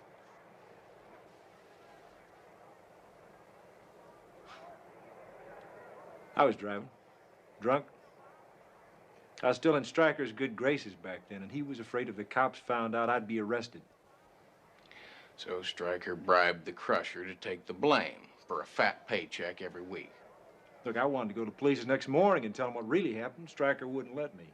He said not to worry, he would take care of Crusher. Well, he took care of him all right. He promised him a job for life. Till he found out that the Crusher was still seeing Andrea. Then he said he was going to fire him. So the Crusher is out of a job, and because of you, he's out of a career.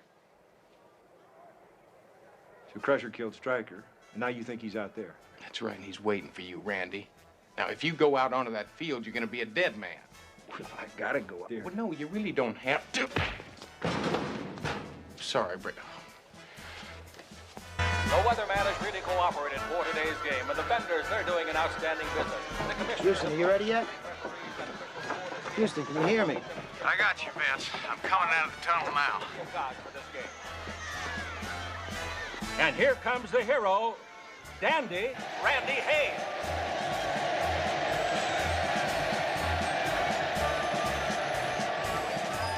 The California Bearcats sporting a flossy season record, 11-3-1. Of course, the Jacksonville Hurricanes. Oh, I tell you, Vince, it's some kind of feeling running out onto this field and all those people cheering.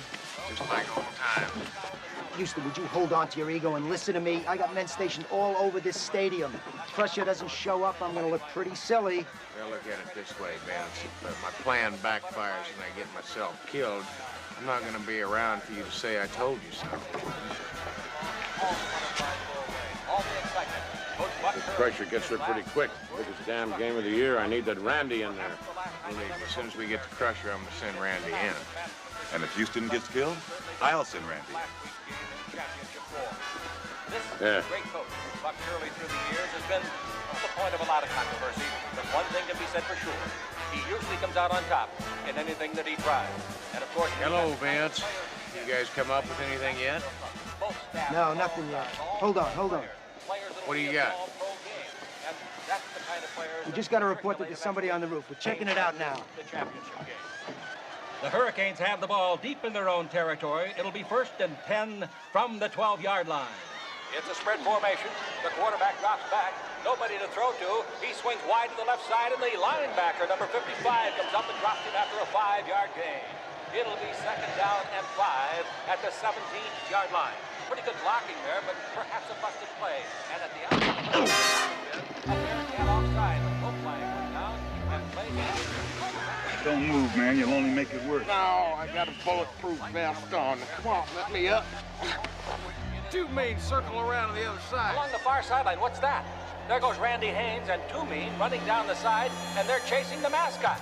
They're chasing the bear. I don't understand this as they run down the ramp to, well, they're out of our vision now, down into the belly of the stadium. Got to do it over.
Houston, I should have killed you when I had a chance.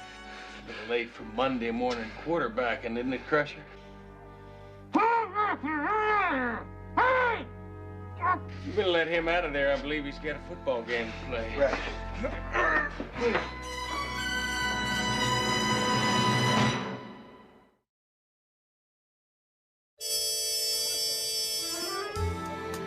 Oh, thanks. I really appreciate this. You guys were terrific Sunday, beating the Hurricanes the way you did. And do you realize if you win the championship, this football could be worth upwards of... Is it normal to include a home phone number when signing an autograph? Absolutely. This way, if anyone ever doubts it, it was really you. We'll just call you up and you can verify it. Matter of fact, maybe you ought to put your home address down there. In case the phone lines are down. Houston, I just don't know how to thank you. Well, you just play next week's game the same way you did Sundays, and we'll call it even. How's that? Randy, we are so proud of you. Why don't we go have a Texas steak with all the trimmings? Well, I would love to, CJ, but I've already got plans. Oh, you do?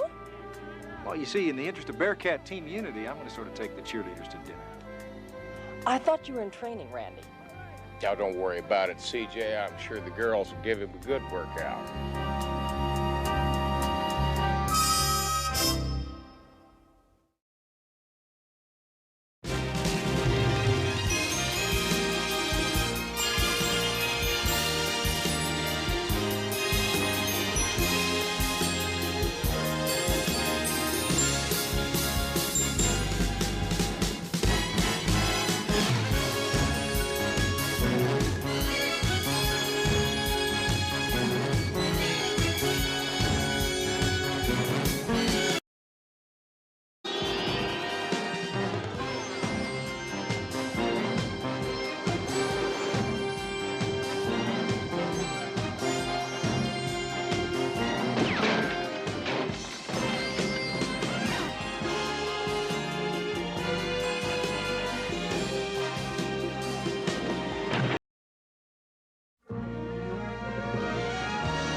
JD, it's been so long.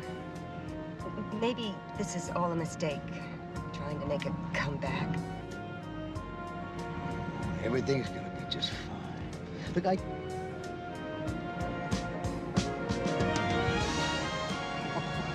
what did I tell you? Look at this. Oh, darling. They did that for me?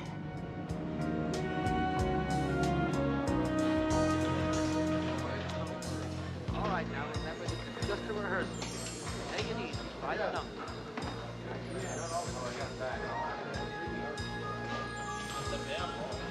Okay, we're ready. Good morning. This is Army Archer talking to you from Hollywood. And this is truly a good morning.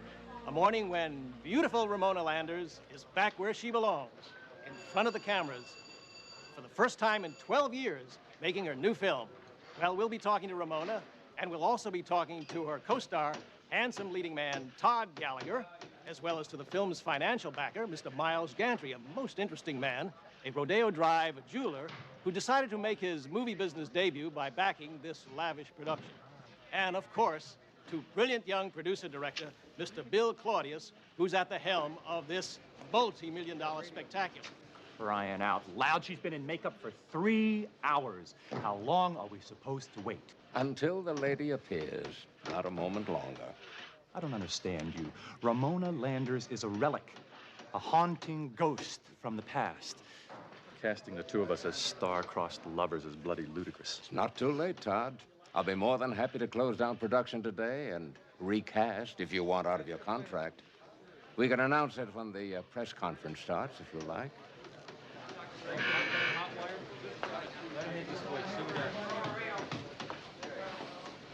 That's exactly the shot I want in the scene when she's cutting his hair.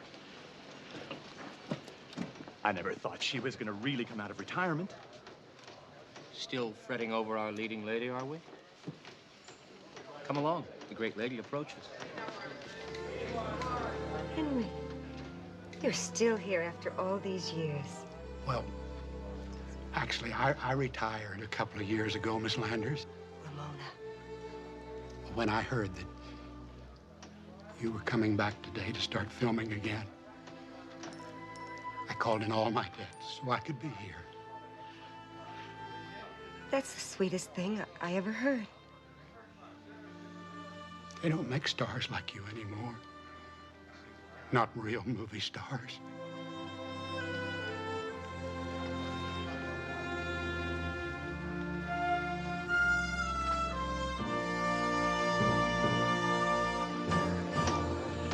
What you still fail to realize is what can make this tired old love story a classic is the age difference between Ramona and you.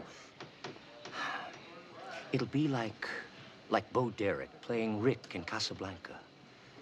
E.T. as a musical. That's what makes it exciting. Different. Ramona. Oh, Bill, how nice. I can't tell you how wonderful it is to see you. You look lovely. Thank you. I haven't received the changes we discussed. Yeah, you'll get them tomorrow night at the latest. Good? Good. Ramona. Oh, Miles. Welcome back, Ramona. Thank you, Army. We're all interested to know why you chose Delilah for your film return. Hey, who you kidding, Army? Well, if it isn't Todd Gallagher, Ramona's leading man. What really interests America is what body beautiful health nut Ramona Landers really has in her orange juice. What? Oh, just as we thought, folks. Almost straight 100 proof vodka. So that's what keeps the old girl so well preserved. Keep tape rolling.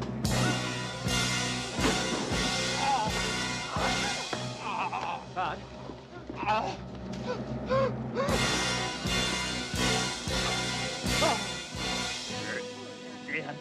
It's just Dane.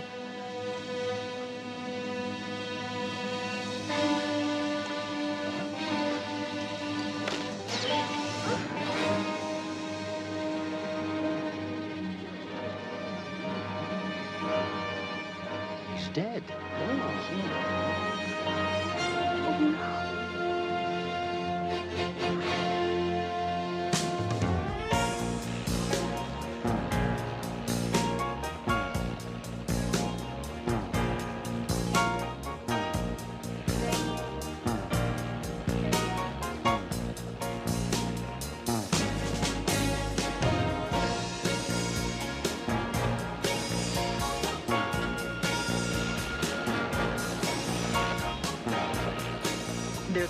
say that if you want to deal with someone effectively, the first thing you ought to find out is what his passions are. If the lesson that Murray, Houston's senior VP and financial wizard, never has caught on to, I mean, now here he is, way out at the back of Houston's ranch, trying to talk business with Matt while Matt's wrapped up into the passions of his life. Horses and chili. Texas chili, that is. The only real kind. Own private satellite into outer space just so you can watch the Oiler games live is really not good business practice. I never said it was, Murray. We get the Grand Ole Opry live, too. It's worth whatever it takes just to get to see Dolly Parton and her... No, I don't think this is going to get it, fellas. It needs 3 more green chilies and 6 more red. 3 more greens and 6 more red. That's exactly what I said. Didn't I say that? I said 3 more greens and 6 reds. Where are you going? To the office. But I'm telling you, in the hound's ear you did, you were talking jalapeno and cactus. But you're the one that tried to hunt pinto beans in the Texas chili. Wait a minute. Let me get this straight. This is the chili that you've been working on all week? This is the chili that you hope to win the contest with? And in doing so, win that horse, a horse that has become so important to you that I have had to cancel 3 corporate meetings and a merger for? I mean, I don't know why you just don't buy the animal. You see where I come from. We figure winning's twice as much fun as losing. And this here's the chili that's gonna do it. So what's your point, Murray? Well, if winning the contest and the horse mean all that much to you, why are you cooking out here? Behind the stable, downwind from the pasture. Oh, you just don't know nothing, do you? This here's Texas chili, the only real kind. The aroma's just all part of it. Houston, come on! Stick around for a while, Murray. You might learn something. Now, wait a minute. Look, I drove all the way out here because you said you weren't coming into the office. Well, that was before I found out that somebody tried to kill an old friend of mine yesterday. You see, Ramona Lander's daughter called the office about 20 minutes ago, and she thinks she knows who tried to kill her mother. Ramona Landers? The movie star? You know her? Oh, hell, Murray, I bought this ranch from her. If you knew anything about Texans, you know that practically makes Ramona family.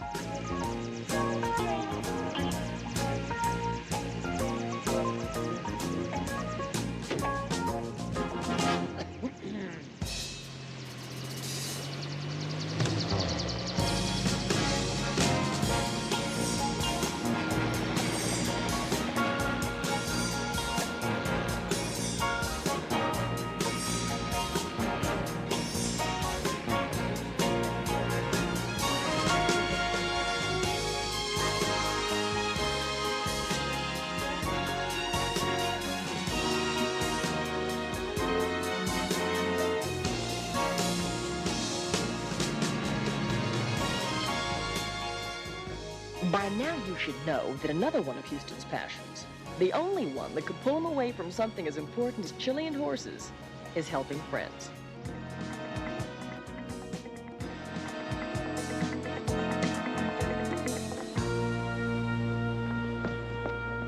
Hi.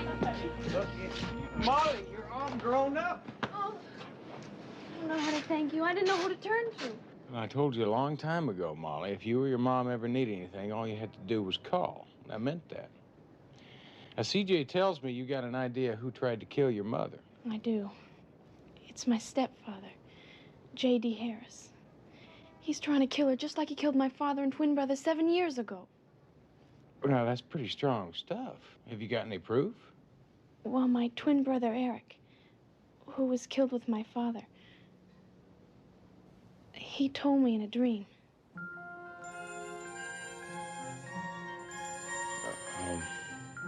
Would you like to go inside and sit down for a minute? Okay.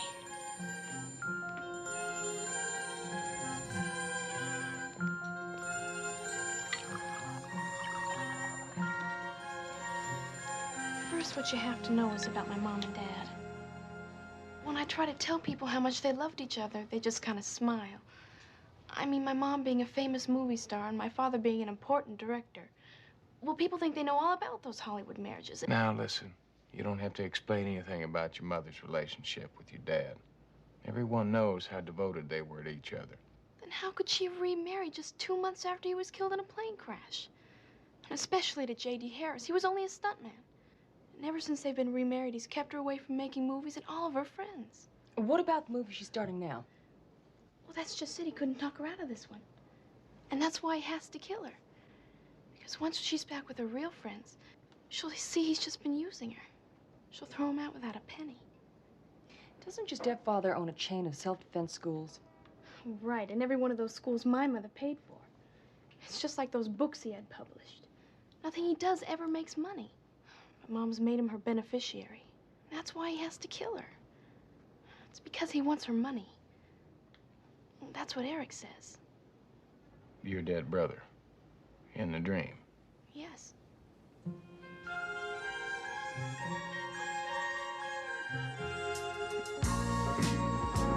There was no way of telling how much of Molly's suspicions were based on fact and how many were pure fantasy. But Houston reasoned if there was a chance any of them were true, it was best that someone find out. It's a cozy little place you got here. My dad bought it for my mom. They named it Casa de Mantua.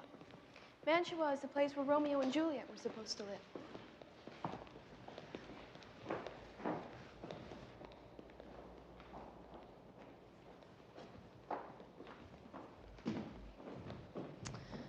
If you'd wait down there, my mother should be upstairs. I'll go see if I can find her. To save more lives and prevent more rapes and having to fight. Oh, that's him, by the way. Fighting, impress on them My the value of stepfather. fast reflexes. Tell him to keep a lock on Those ladies are his self-defense club managers. He gives them special instruction twice a week. Hold it. Cammy. Look, why don't you give me a shout when your mother comes down, all right? Very impressive. It's impressive, all right. I just hope it's friendly. All right, ladies, now you pair off and try. Hello there. I'll bet you're J.D. Harris, aren't you? I'm Matt Houston. I tell you, I've read a couple of your self-defense books. You're not welcome here, Mr. Houston. Yeah, well, maybe not by you, but your stepdaughter, Molly, seems to think her mother'd kind of like to talk to me. Well, that was a mistake. Now watch my arm. You see, the police are investigating the attempt on my wife's life, and both Ramona and I feel that's quite sufficient. Well, then you wouldn't mind if I just stuck around and heard that from Ramona herself, huh? My wife isn't feeling well. She's spending the day in her room, and I want you off the property as soon as possible. Like now. Houston, the maid says Miss Landers is coming downstairs now. Well, it's been nice talking to you, Mr. Harris. I said I want you to leave. I told you I read your book.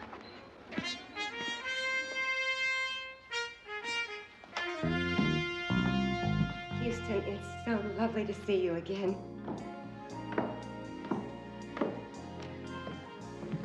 Ramona, you're looking super. Oh, thank you. I'm just sorry it has to be under this tragic circumstances. My Molly, she's such an impetuous girl. She means very well, but I'm afraid that she's just wasted your time in asking you to come here. Just seeing you, Ramona, makes it not a waste of time. Is Molly going to join us? No, she had to go on an errand. Excuse me, I don't think I know you.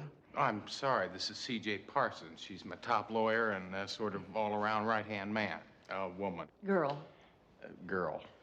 Must be a wonderful person to have Houston put such trust in you. As I was saying, my husband and I have complete confidence in the police investigations.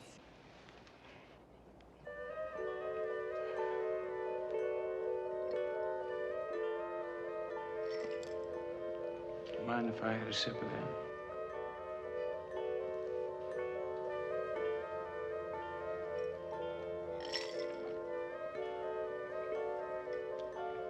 It's a pretty stiff drink for this early in the day, isn't it? He makes me. I'm so afraid. Mona?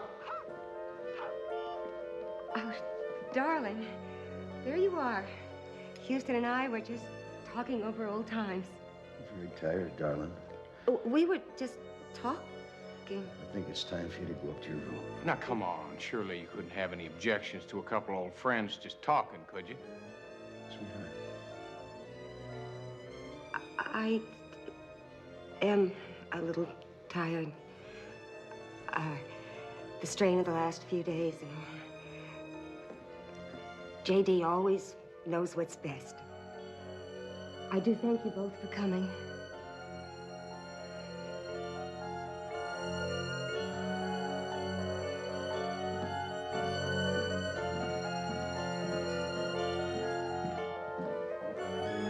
Well, I'd like to say it's been a real pleasure, Mr. Harris, but the only problem is, I've never been much good at lying.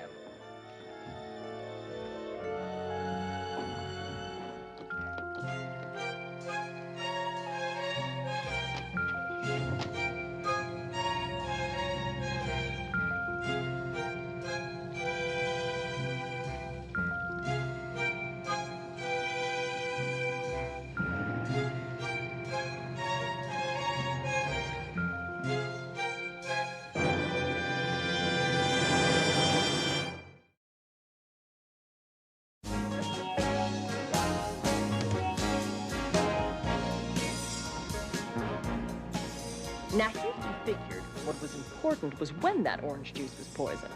If it was before it was put on the table, then there could be a lot of suspects, like any nut who might have worked at the studio. That's only a couple of thousand.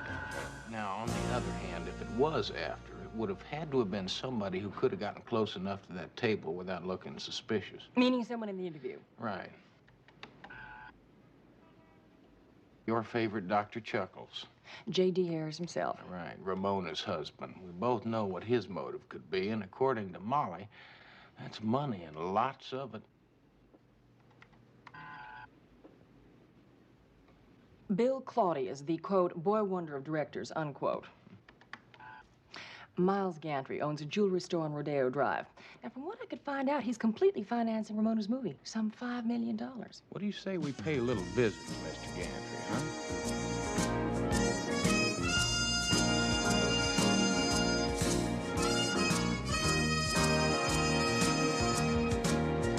Rodeo Drive is right in the heart of Beverly Hills. It's said that some of the most expensive shops in the world are found here. And when you're talking about a jewelry store like the one Miles Gantry runs, well, you're not talking about a store that you can just walk into and browse around. You have to make an appointment. Beautiful Megan wearing diamonds that once had a war fought over them. Our theme for this month's specials is historic jewels in new and exciting settings. The whole ensemble was once $2,000,001. Now marked down to the incredible $1,000,003. Good afternoon. I'm Miles Gantry. May I be of some service? Matt Houston, this is C.J. Parsons. Ah, yes, you called about that dreadful incident yesterday. I don't know what I can tell you. It's terrible what happened to Todd Gallagher. You know, he was the type of young man that everyone liked. He was perfect for that role. Are the police making any progress in finding out who's trying to kill Ramona? Well, Mr. Gantry, the police are working on lots of ideas, but I'm of the mind that the killer was someone close to Ramona. Probably at the news conference yesterday. Oh, but that's impossible. There was just Bill, J.D., and myself. You certainly don't think that I love Ramona, and frankly, I resent your implication that I might want to do her harm. Adorable Audrey, wearing star sapphires from India. They were once paid for ransom by the Maharaja of Kanchipur.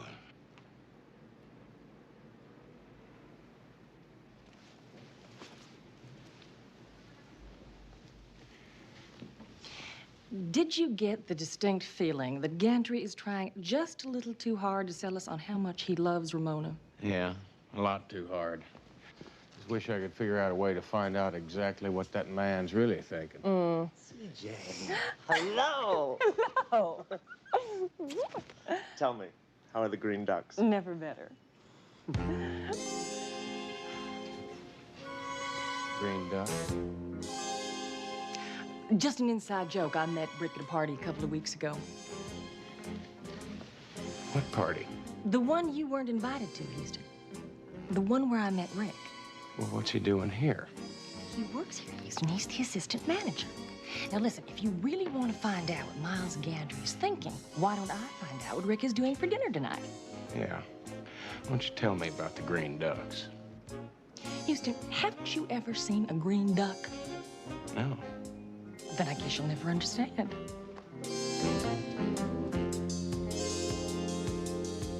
CJ?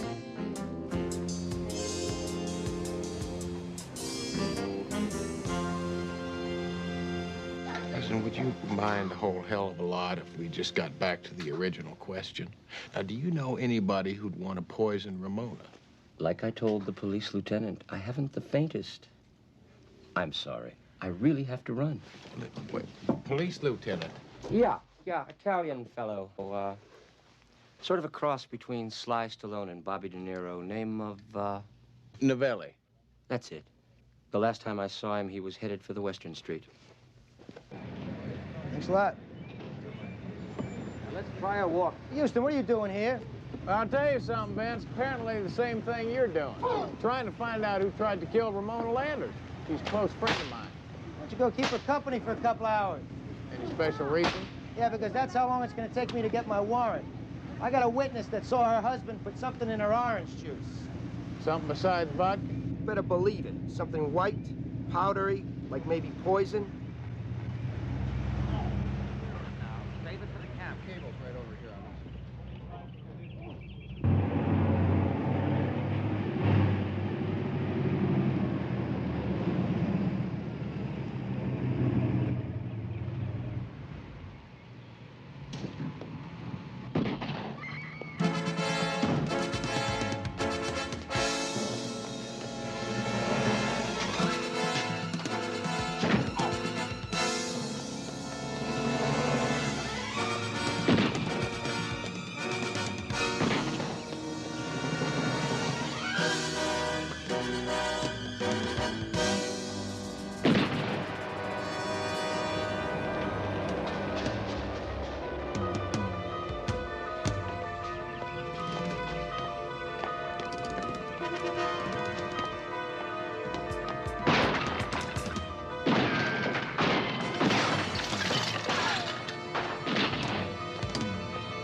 Ramona!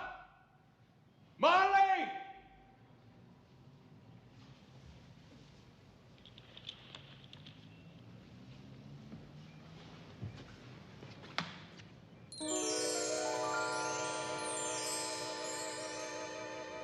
Stop! Stop where you are!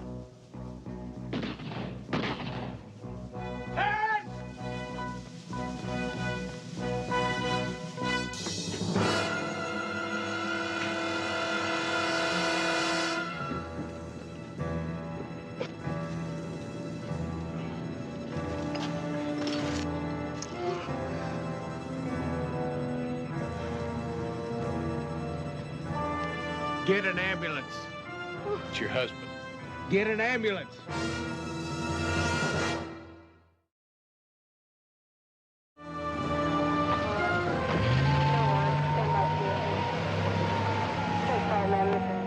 How's he doing, Vince? Still alive, but not by much. Was he able to talk and say who shot him? No, they don't even know if he's ever going to regain consciousness. It doesn't make any sense, Houston. It's all upside down. Just when we thought we had our killer, the killer almost kills him. Yeah, I know. How's Miss Landers taking it? Well, she's scared, Vince. At least she says she is. What is that supposed to mean? Well, I'm not sure where Molly or Ramona were while the shooting was going on. I went in the house and I called out for both of them. Well, they said that we're hiding and we're afraid to answer you. I know that's what they said, but they also said Harris told them to stay in the house. The trouble is that neither Ramona or Molly know where the other one was during the shooting. I'm just not sure which one of them to believe anymore. What do you mean? You see, I had a conversation with Ramona this morning. She said Molly was on an errand. Wrong. I just talked to Molly, and she said Harris had her locked in her room and her mother knew about it all along. Did you ask her mother about it? Well, of course I did, and she denied the whole thing. See, she says Molly's been having problems, dreams, nightmares, and that kind of thing. She's been imagining things. Listen, I'm gonna have to run and meet CJ. I'll talk to you later. You ever heard of a green duck? No. Right about now, that seems reasonable.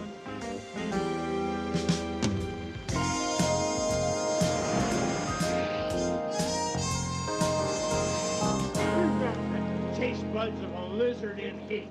Not lime juice, nor tequila. Lamar, you haven't been right since you bet on Jerry Cooney. I don't believe what I'm seeing. What do you two think you're doing? We're making the world's largest margarita. Margarita? In there? Oh, no. This is Houston's private jacuzzi. If he ever finds out what you're doing, he'll kill you. Oh, no. He'll kill all of us. Houston, you have to understand, I knew nothing about this. I just arrived, and I am as shocked. Shocked, I say, as you are. What are you fellas doing here? Well, we delivered the chili to the plane going to San Antonio. We just always stop by for a little nip. Needs more tequila. You're all crazy. You know that. You're crazy. No, he isn't, Murray. He does need more tequila. Come with me. CJ, what is it? I'm going to Mama Novelli's. With the green ducks? You want to find out about Miles Gantry? You get green ducks. But CJ...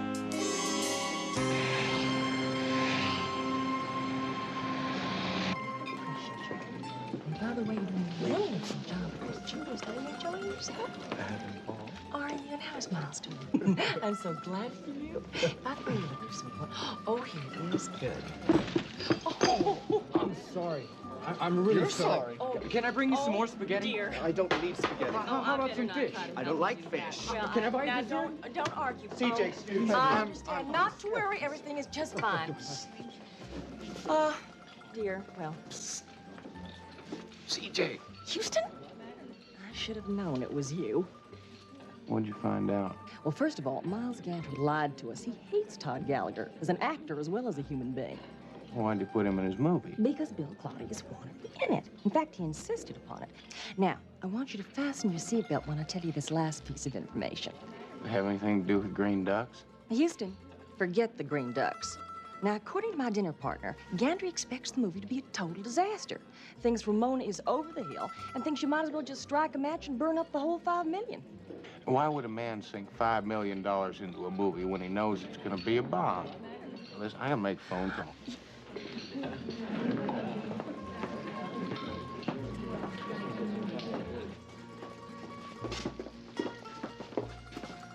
Mama, you know anything about green ducks? Vergognati! I wash your mouth out with soap.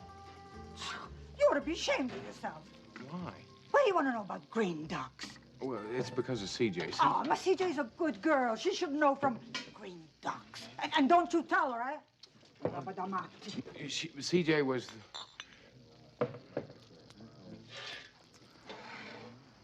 told me about the green ducks. Hello? Molly, listen, I gotta ask you a question. You know that diamond necklace your mother was wearing this afternoon?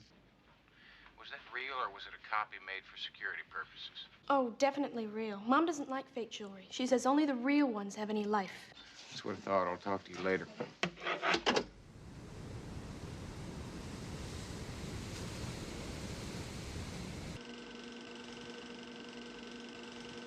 How could you do it to me? Do what?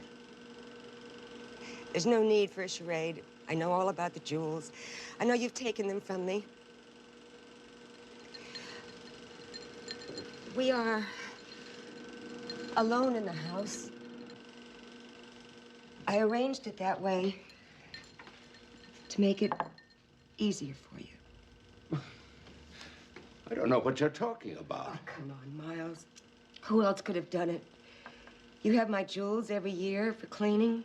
And you certainly have the expertise to make replicas. It's okay, it's just us, you can tell me. What are you saying?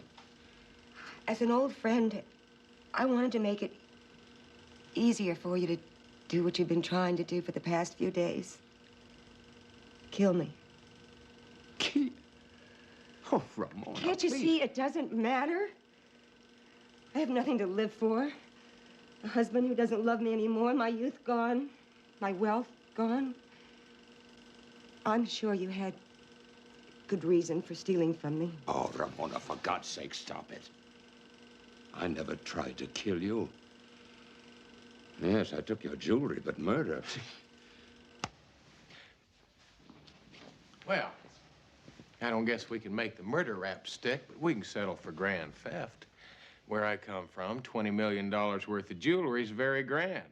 Yes, I took Ramona's jewels and replaced them with imitations over the past few years. But I also have receipts to show that I paid for every one of them. That's a lie. I'd never sell my jewels. No, you wouldn't. But your husband would. Oh, Ramona, he had to. He started selling me the gems just to keep this house going. Then in the last few years, when you started drinking heavier and heavier, he was afraid you'd have another nervous breakdown. He thought a movie offer would bring you out of your depression. But there were no movie offers. So he created one. Sold off the last of your jewels. Gave the money back to me so I could finance your comeback. I don't believe you. I'm not going to stay here and listen to this. Oh, yes, you will listen. You know, there's an ugly rumor around town, Ramona, that you may have put the poison in your own drink rather than risk a comeback. What? That's crazy. Is it, Ramona? Is it really?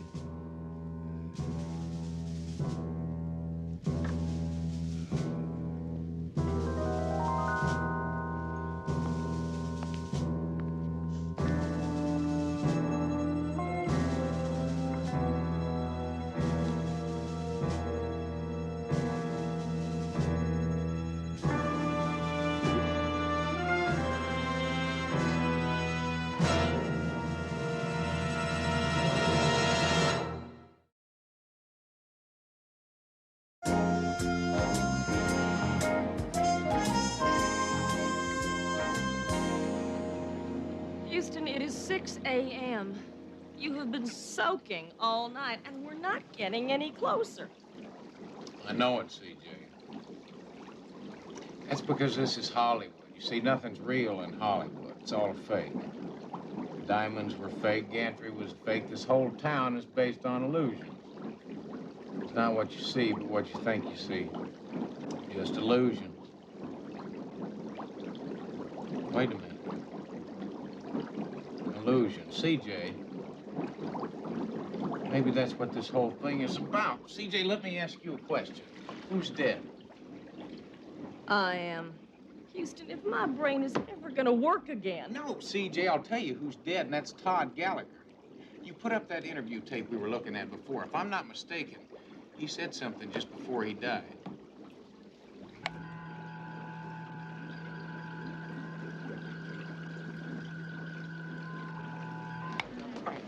Oh.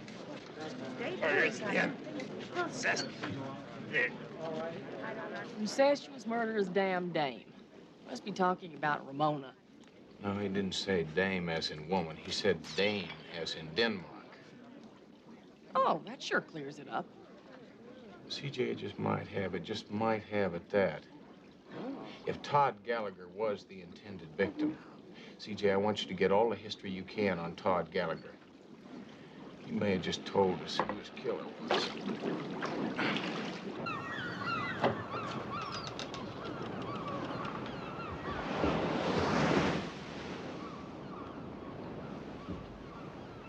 Hello, Vance. Houston, what are you doing here? Probably the same thing you're doing, just trying to follow up a lead. Go home. Clip coupons. It's a waste of time. Just another burglary. Headquarters tried to tie Gallagher's name with Ramona Landers. No connection. You know as well as I do, when a prominent person dies, a lot of second-story guys come out of the woodwork. Usually, while the funeral's going on. Oh, did they get anything of value? Who knows? The only person here is the maid. She doesn't speak English. See you later. All right.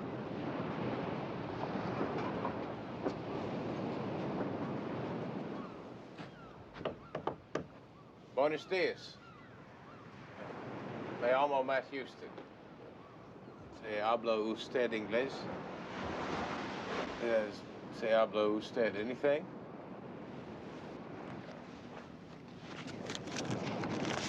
Habla usted Ben Franklin? What do you want to know, cowboy? That's what I thought. Tell you, I need some information. Did Mr. Gallagher have a special place where he'd hide special things like a safe or anything like that? Oh, see, a very secret place. Good. Yeah.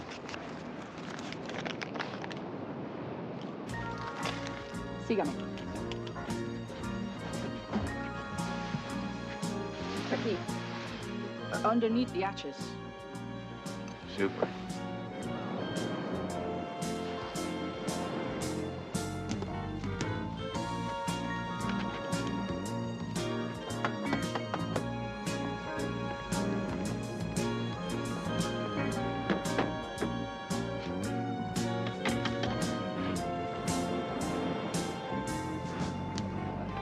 Are you hungry? Would you like some hot coffee and toast? I'd love some. Why don't you make mine black?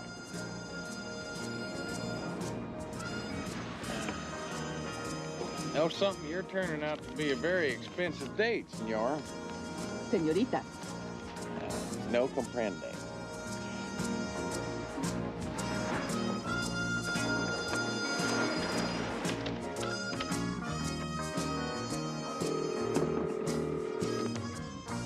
CJ, what'd you get? The information you wanted on Todd Gallagher? About 8 years ago, when our friend was in college, he did appear in a production of Hamlet. Yeah, let me guess. He played the role of Hamlet.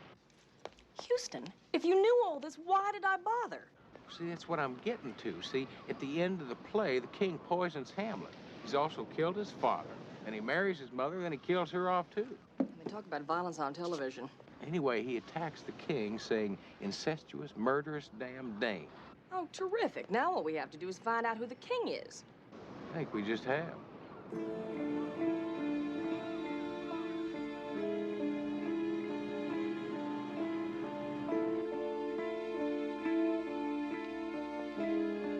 Why don't you come on out of there? Houston, nice to see you again. What can I do for you today? Well, I found what you missed at Gallagher's place. Your press clippings from Leland College. I'm not sure I know what you're talking about. Well, I think you do. See, it was an 8-year-old newspaper story about a drama student who killed his brother and then disappeared. He was a real bright kid. See, he used to act and direct in all the campus productions. The night his brother was killed, he played the murdering king in Hamlet. Well, it would appear my career in Hollywood is over. Actually, I was getting rather bored with it anyway. Why don't you tell me what kind of a man can kill his brother and then assume the name of Claudius, the murdering king in Hamlet? A clever one, yes? Then you made your way out here, made a real success for yourself. Then Todd Gallagher showed up. He recognized you from college. He blackmailed you into using him in all your movies. It really wouldn't have been so bad had he been a better actor. Then you found a way to get rid of him, didn't you? You knew how upset he was about playing opposite Ramona. You told him the only way to get rid of her was to humiliate her publicly. You put the poison in Ramona's glass, but only when you were sure Todd Gallagher was gonna drink from it.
jerk. Can't you see we're on a take? Cut! Hey, go back. Go back.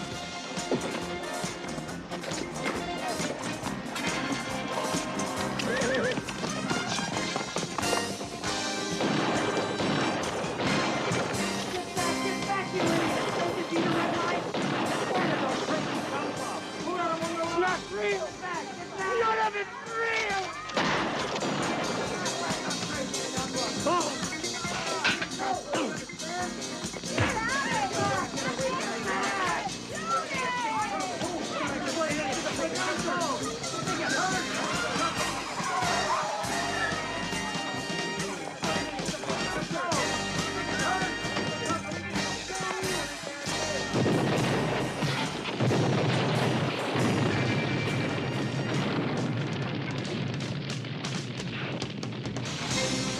Could have been killed. Huh? The car. The car.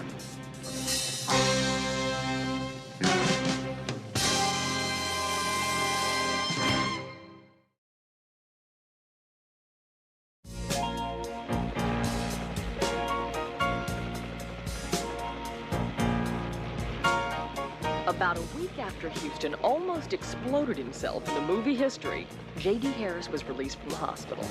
And he explained that the white powdery substance he was lacing Ramona's drinks with were in fact multivitamins to keep her strength up. And Ramona, finding out how much her husband really loved her, well, she seemed to be getting better herself.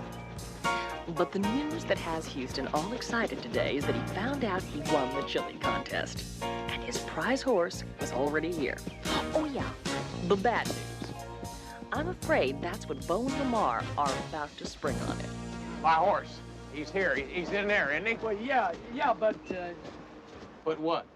well, it's nothing, Houston. It was just kind of good news and bad news. Like, you remember we had that rain last night? Wait a minute. Don't... He didn't take sick, did he? Oh, no, nothing like that. It's just that, well, he kind of, shrunk. Yeah.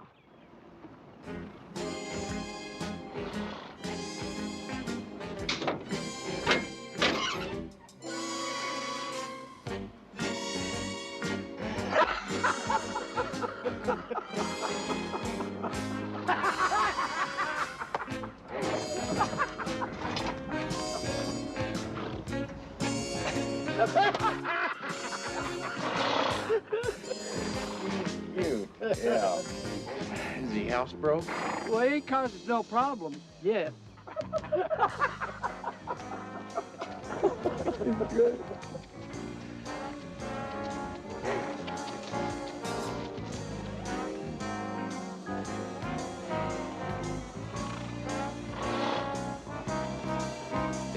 Oh. Look at you.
I don't think we ought to be here.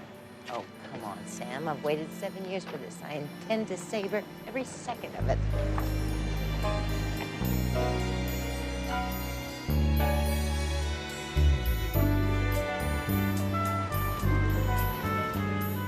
Drive around to the side, Peters.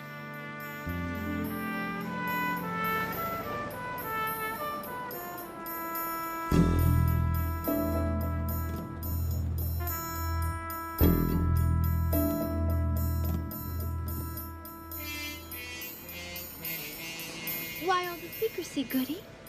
Listen carefully, Twig. It all has to do with the element of surprise. If Pierre Sedan had the slightest inclination that J. Hamilton Goodfellow... World-famous gourmet and critic par excellence. were about to critique his highly overpriced eatery. Well, let me put it in simpler terms, Twig. Did Cain send Abel a Western Union death threat? Did Delilah sharpen her scissors in the presence of Samson?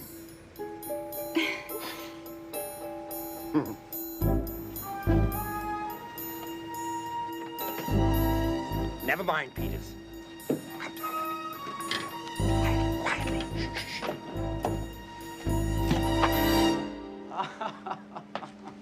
Welcome. How nice of you to grace my restaurant. Oh, stop smiling like a dyspeptic cobra, you handsome frog. You ruined my surprise attack.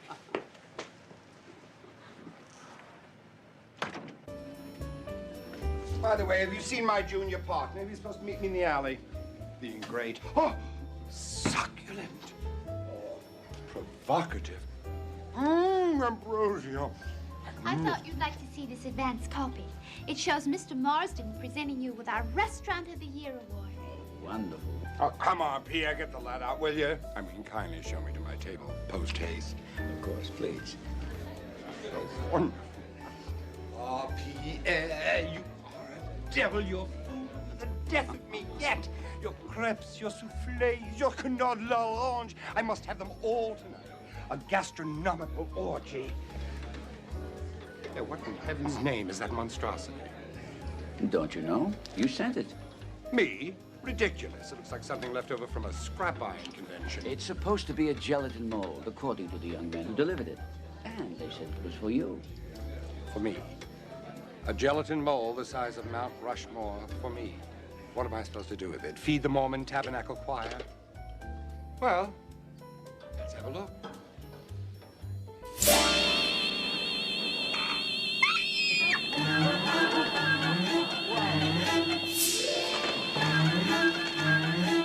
It's Mr. Marsden! Somebody's murdered my partner.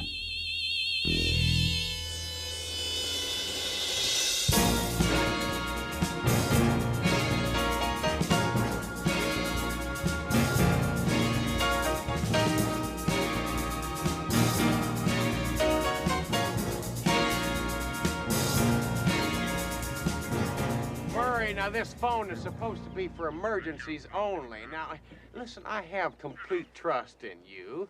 Now, if you have to make these executive decisions, I mean, why don't you go ahead? I trust your judgment. Now, if you think Houston Industries really needs to switch over from manual pencil sharpeners to electric ones, then why don't you go ahead and do it? Now, how'd you get this phone number? I don't even have it myself yet.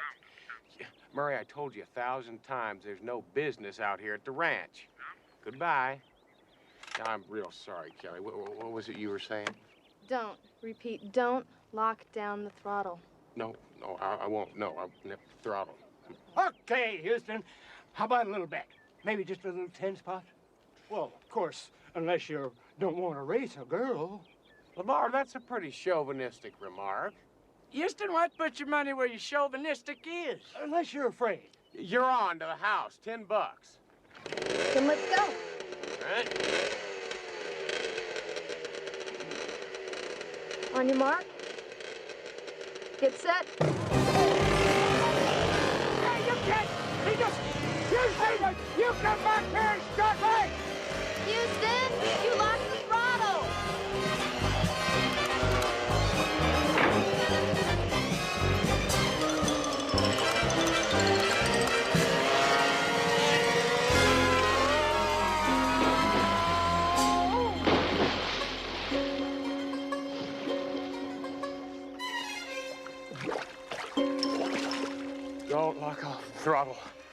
Don't. Throttle.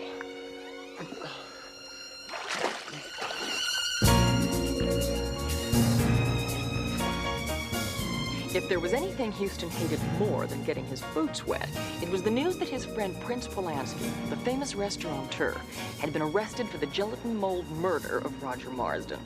So, after he changed his boots and his attitude, we headed for the Prince's restaurant to find out why Novelli had arrested him. Well, I'll collect the information on those people closest to the victim, like you asked. But the case against the Prince is... Hello, Vince. How's it going this morning? Sorry, Houston. I heard you and the Prince were friends. I think we just found the murder weapon inside. Brian, what might that be? A very large gelatin mold. Still had traces of orange gelatin in it. Well, Vince, there must be hundreds of those around town. Made in Russia, 1937. Oh. Russia, 1937. How'd you figure that out? Modern scientific technique. Turned the mold upside down, rubber was on the bottom. Yeah, well, Vince, listen, I'm sure the Prince has an ironclad alibi. Your client was home, alone, and asleep.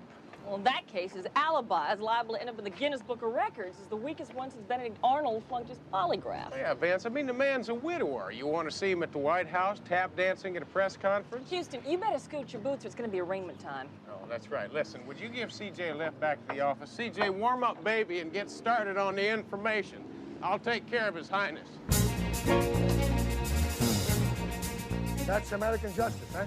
American justice. First, I'm arrested for a crime I didn't commit.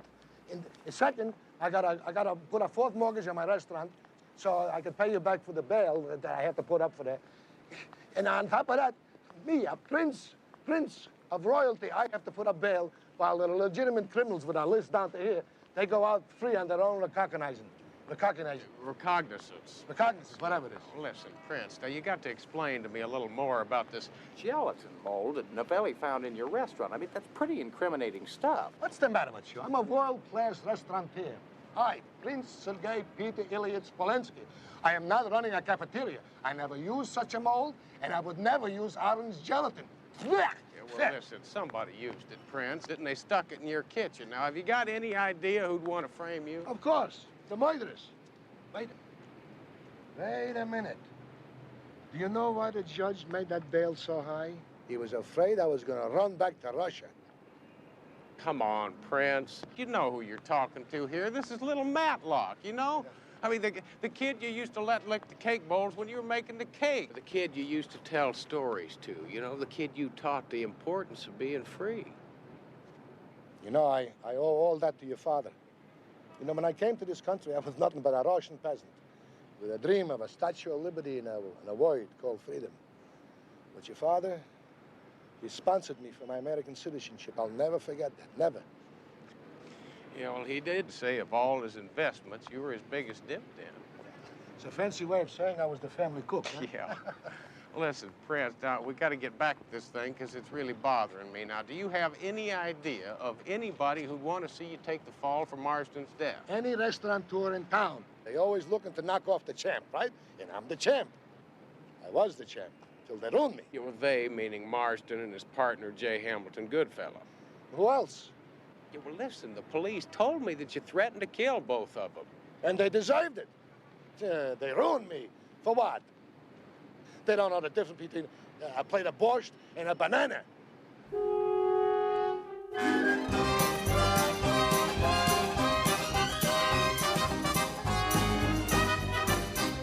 Now, the question is, who besides the Prince would want to see Marsden dead? Now, who we got? Well, the names and numbers of the first-string players, the people closest to Marsden, starting with his partner. Goodfellow, J. Hamilton. The J doesn't stand for anything. He gave it to himself as a present in order to be different. He was born in New York, the Bronx, 1930. Then he moved to Hollywood, where he majored in affectation.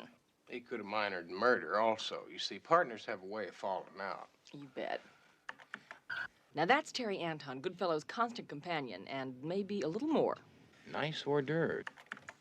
Pierre Sardin, former French decathlon champ, soccer star extraordinaire, Marsden's best friend, and the owner of the restaurant where the body turned up. Listen, any idea on who made the delivery yet? Well, nothing that's really going to help us. It's a regular delivery service. Apparently, they got a call late in the afternoon to deliver from the Prince's to Chez Pierre. Well, who made the call? Well, this is the part you're not gonna like. Apparently, it was a man with an accent who called himself the Prince. Oh, swell.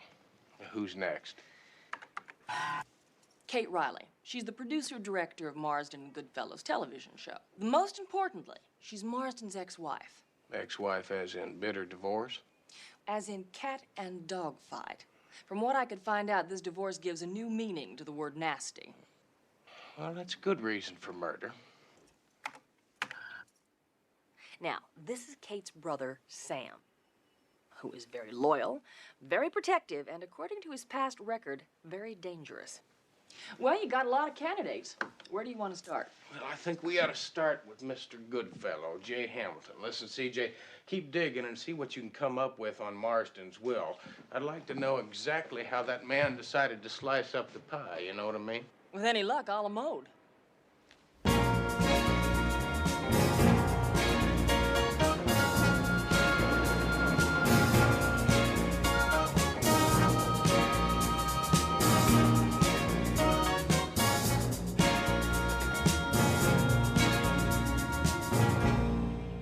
Promo's almost over.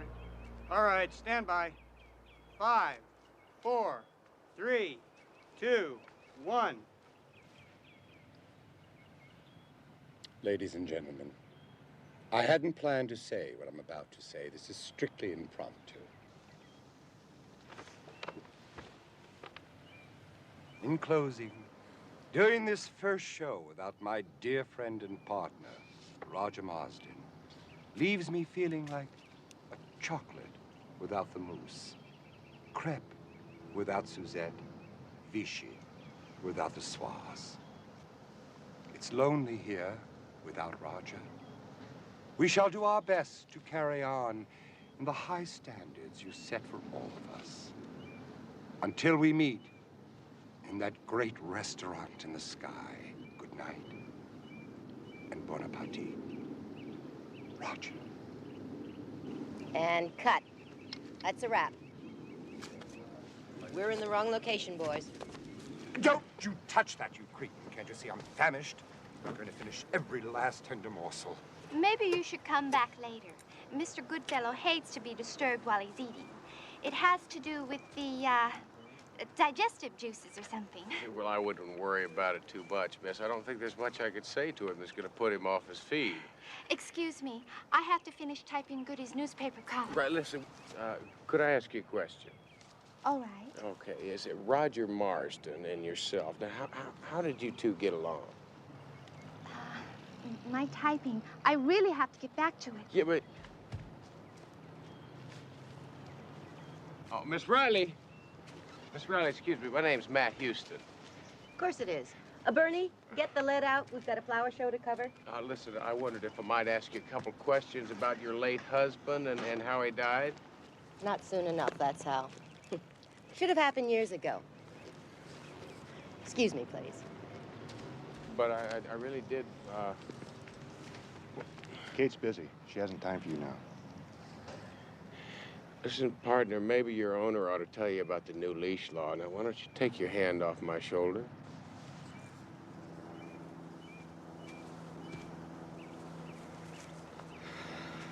Mr. Goodfellow! If you're collecting for some charity, I didn't give it the office, and I never give it home. Fine. Listen, my name's Matt Houston, and I'm a private detective. Boots. Worse than that, cowboy boots. I hope you...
wish all of my customers were so discerning of taste.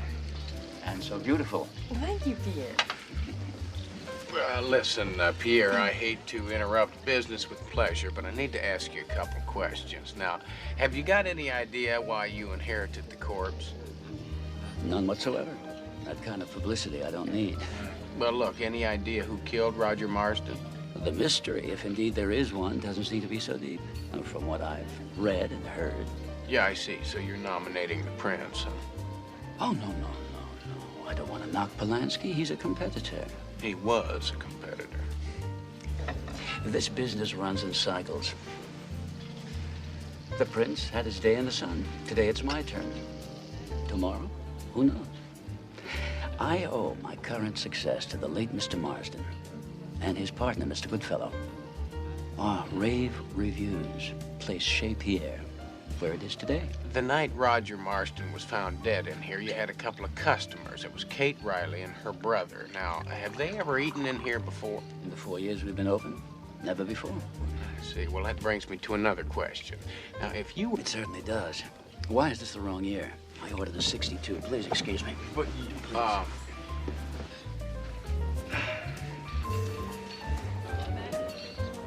Something's bothering you. It's not the wine, either. I'll bet it's the fact that Kate Riley and her brother come to this restaurant for the first time, and they find her ex-husband in a gelatin mold. Yeah, Pierre was real anxious to tell us about it.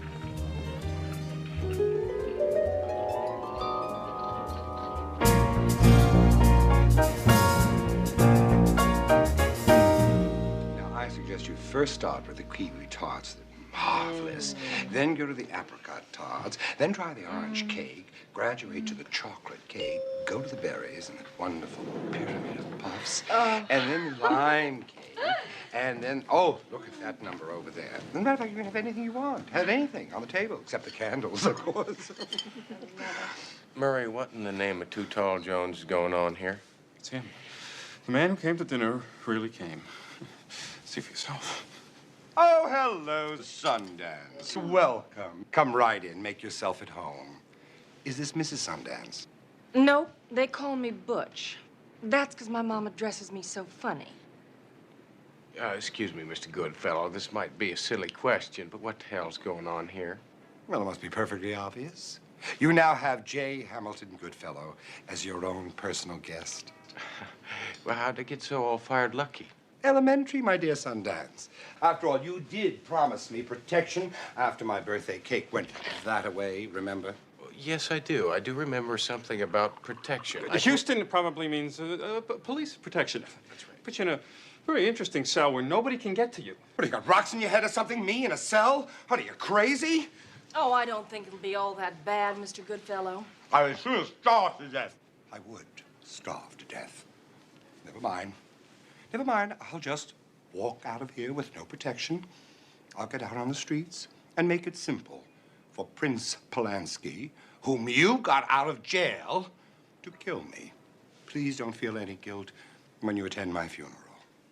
Far be it from me to ever say that my death is on your head. Oh, don't do it, Houston. This is a place of business. Besides, we don't have a bedroom. You certainly do. I took the liberty of having a cot and certain other amenities moved into somebody's office. I think they said his name was C.J. Him is a her. C.J. is me. I do wish you would stop changing your name, young lady. Well, never mind. I'll try not to mark your walls when I hang my paintings. And you'll find me an exceptionally charming guest. You'll love me. Trust me. Now, it's time for my beauty rest. Come along, darling. Time for our beauty rest. Ta.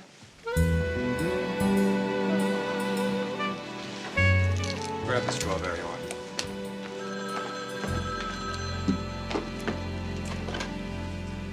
Houston, for you?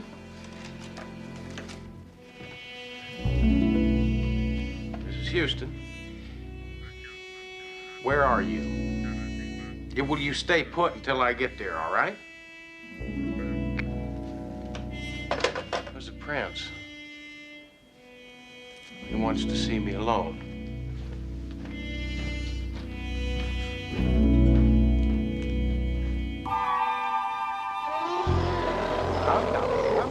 shots. That's it, darling. Come. Take, I got popcorn for you. Oh, yes. I got all kinds of popcorn. I put special butter on, and then I put on a little garlic salt, so it'll taste good. Okay. Now take all the popcorn you want. Now, be very careful. I got a lot of butter on there and garlic salt, so don't bleed on each other. All right? Go ahead. Have fun. Oh, Matlick, I'm glad you came. Well, I had to protect my investment, now, didn't I? Oh, look, the bail money, I'll pay you back. No, not the bail money. My investment in an old friend, Prince. Why'd you skip out?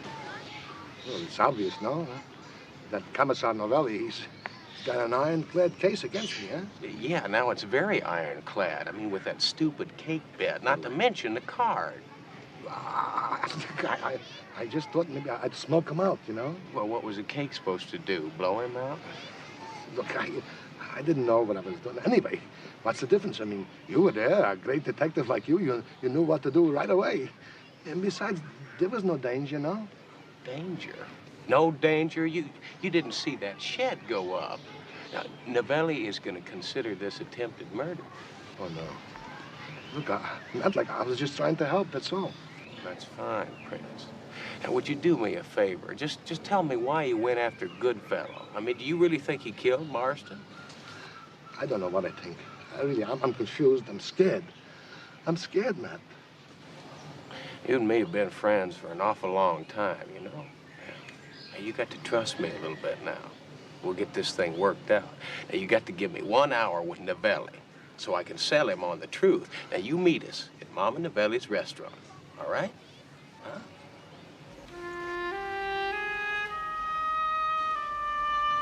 Good enough.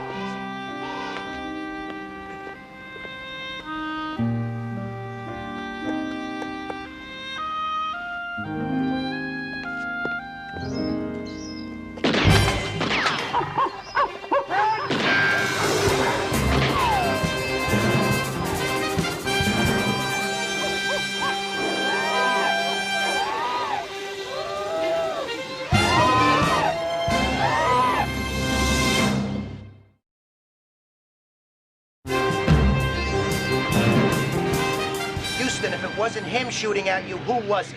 If Polanski walks in here, I've got to bust him. No, you don't have to bust him. You can help me set a trap. You see, then the real killer will step right into that trap. What if the prince walks into it? Oh, sta tranquilo, he won't. I give you my personal guarantee. I mean, you don't even know the prince. Sure I know him. Television, magazines, newspapers. Sure, he's a celebrity. And a macho celebrity.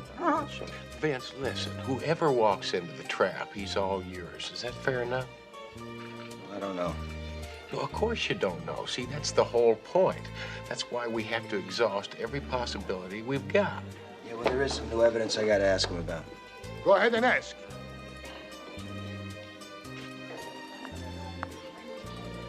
Saverio, welcome. Welcome to my humble restaurant, Your Royal Highness. Thank you, Mrs. Novelli. Oh, call me Rosa, like in Rosa the Widow, for 15 years. That kind of Rosa, huh? Yeah. Listen, Prince, you remember the zoo, the shooting? What happened? I was looking for you. I ran, and somebody was shooting at me, and I didn't even turn around to look. I mean, I don't know who I'm running away from anymore. I mean, is it Marsden's murderers or the police? Or who am I? Everybody's running after me. I should read you your rights, but first I have to ask you a question. Go ahead, ask anything. 4 days before Marsden's death, you received a very large quantity of orange gelatin, enough to float McHale's Navy. Is that true? 8 cases. 8 cases orange gelatin. I didn't want it. I want to send it back, and the driver said, no, it's already prepaid. And that night, somebody came in and stole it. And you didn't file a police report? I thought it was a joke. I mean, 8 cases orange gelatin, what am I going to do with it? No, I didn't call the police. What for? Excuse me, Mr. Houston, there's a phone call for you. Excuse me, please. Vincenzino, credilo. Listen to the prince. His Highness is an honest man. Thank you, Mrs. Novelli. Actually, it's been 15.5 years, eh? Rosa.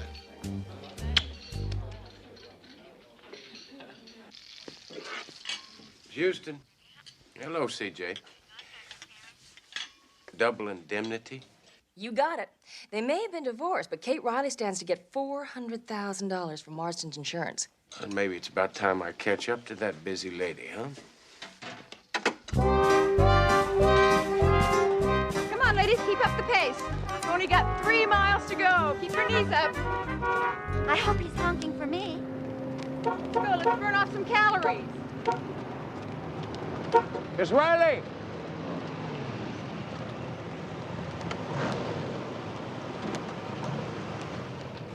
Yeah, we almost met the other day at Goodfellow's place. Oh, yeah. Roy Rogers. But no, it's Matt Houston. And I'll tell you, I'm still investigating the death of your ex-husband. You were at Chez Pierre the night that your ex-husband was found dead. Now, how come you showed up there?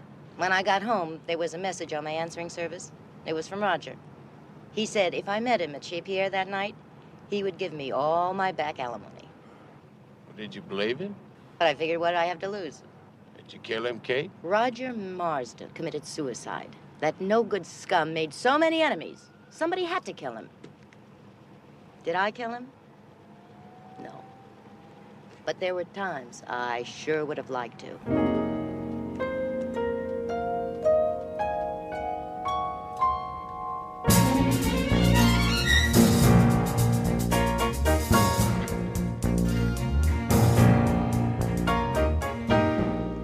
Bud Spellman, newsroom, please. Thank you. Yeah, Vince, how's the Prince doing? It's driving me nuts. I signed my best man to tail and play bodyguard. Polanski tries to lose him. Well, Vince, now the time for action is now. Now, you agreed to help me set this trap, and I'm gonna be the bait, all right? Would it matter if I said no? Well, yeah, but you're not gonna say no, are you, Vince? Yeah, Bud, yeah, this is Matt Houston. Listen, partner, I need a favor from you. Yeah, I need you to announce on your afternoon news broadcast that I'm going to name Roger Marsden's killer on J. Hamilton Goodfellow's television program today. You do that? Appreciate it, Pard. I owe you one. Thank you. Hey, Houston, anybody ever accuse you of not playing with a full deck? Mm-hmm. Oh, it's revolting. It's awful. Positively terrible. Well, worst television script I ever read. Who wrote it? I did. Not that I can't write. I'm brilliant. But Rusty, my partner, used to handle this sort of thing. Maybe you'd be more comfortable in more familiar surroundings, like at home. Sorry, Butch. I'm camping out in your office until this sordid situation ends. What now, Mr. Pinchpenny? More unpaid bills from more caterers? How dare you charge all this to Mr. Houston? Very well. Henceforth, I shall charge them to you.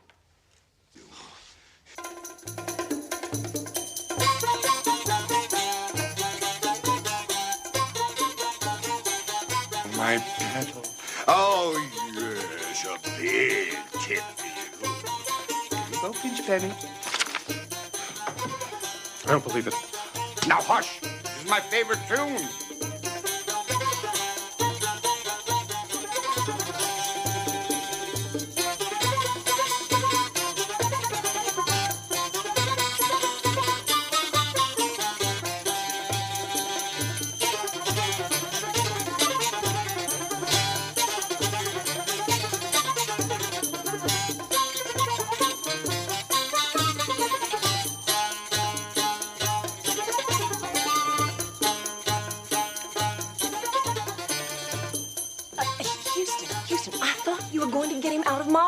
Yeah, I'm working on it, CJ. I just haven't found a crane that'll reach the penthouse.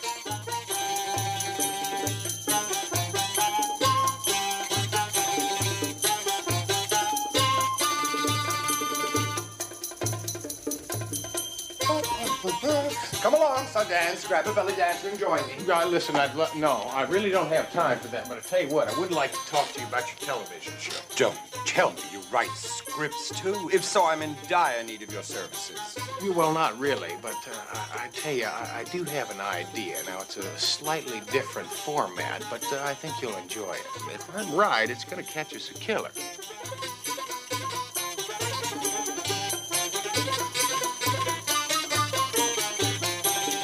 Okay, we'll open on a loose two-shot, then come in for a single on Goodfellow.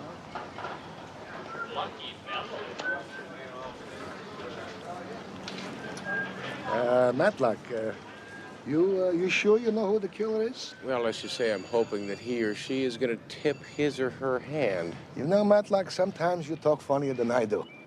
At least I have a reason. I'm mad. You see him standing there so confident and cocky and sure of himself? You got to admit, Prince, he's got the #1 restaurant in town. I don't know why the critics, they turned against me. They ruined my restaurant. For what? I mean, they heaped all the praise on him. I mean, he couldn't have got better publicity if he paid for it. I mean it. Don't worry about it, Prince. We'll take care of it. Yeah. I'll see you at the restaurant today, all right? All right, bye-bye. Well, I really didn't expect to see you here, Pierre. Oh, why not? Roger was my best friend. When I heard you were going to reveal the killer, I wanted to be here. I hope I don't disappoint you. You know what you're doing, Houston. I hope you know what you're doing, Novelli. I got more cops in the area than Take Two Video's got technicians. Frankly, I think this whole charade is a complete exercise in futility. A little more curl. I mean, no self-respecting killer is going to murder anyone in broad daylight, knowing full well that this place will be crawling with fuzzies. Why you still call piggies? Sounds like an apple in your mouth. How dare he? Mr. Houston, I hope you're a big hit on the show, telling the world who the killer is. We can use the ratings. As well as a competent producer, director. Quiet, Pac-Man. This is my domain. I've just had the most awful thought. I do hope that the killer is a good shot. Otherwise, he might miss Houston and hit me. Now, would you get your exalted buns over here before this producer-director makes you a falling star? Sit on it, Kate! Oh, woman, this is so exasperating. Hold it, Houston. We gotta get a mic on you. Harry!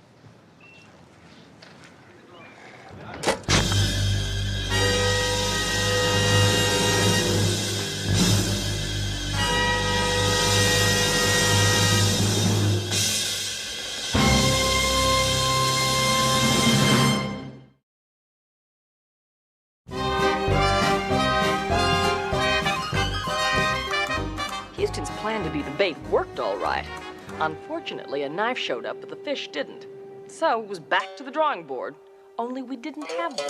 As a matter of fact, we didn't even have our fearless leader.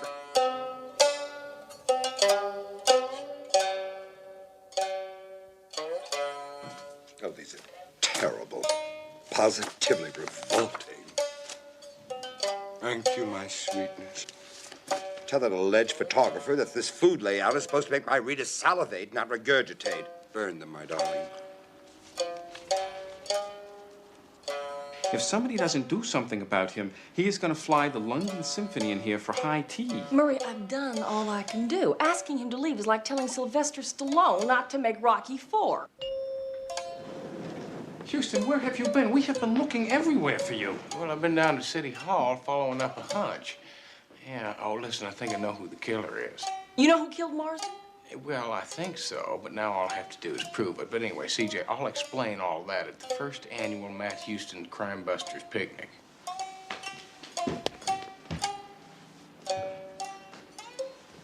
Well, Japanese, huh? Listen, Mr. Goodfellow, now, when are you gonna taste some of my food? You know, that down-home Texas chili with all those Mexican jalapenos floating around in the pot? Only when life becomes so unbearable will I be forced to commit hara-kiri. Nothing personal, Sundance. Actually, I wanted to thank you for your most generous hospitality. Oh, you forget it. I mean, it's nothing any ordinary Texas fool wouldn't do for a total stranger. Listen, I'll see you at the picnic, all right? Picnic? What picnic? Oh, boy, ladies, that looks good. Looks like you've done it again for me. Thank you.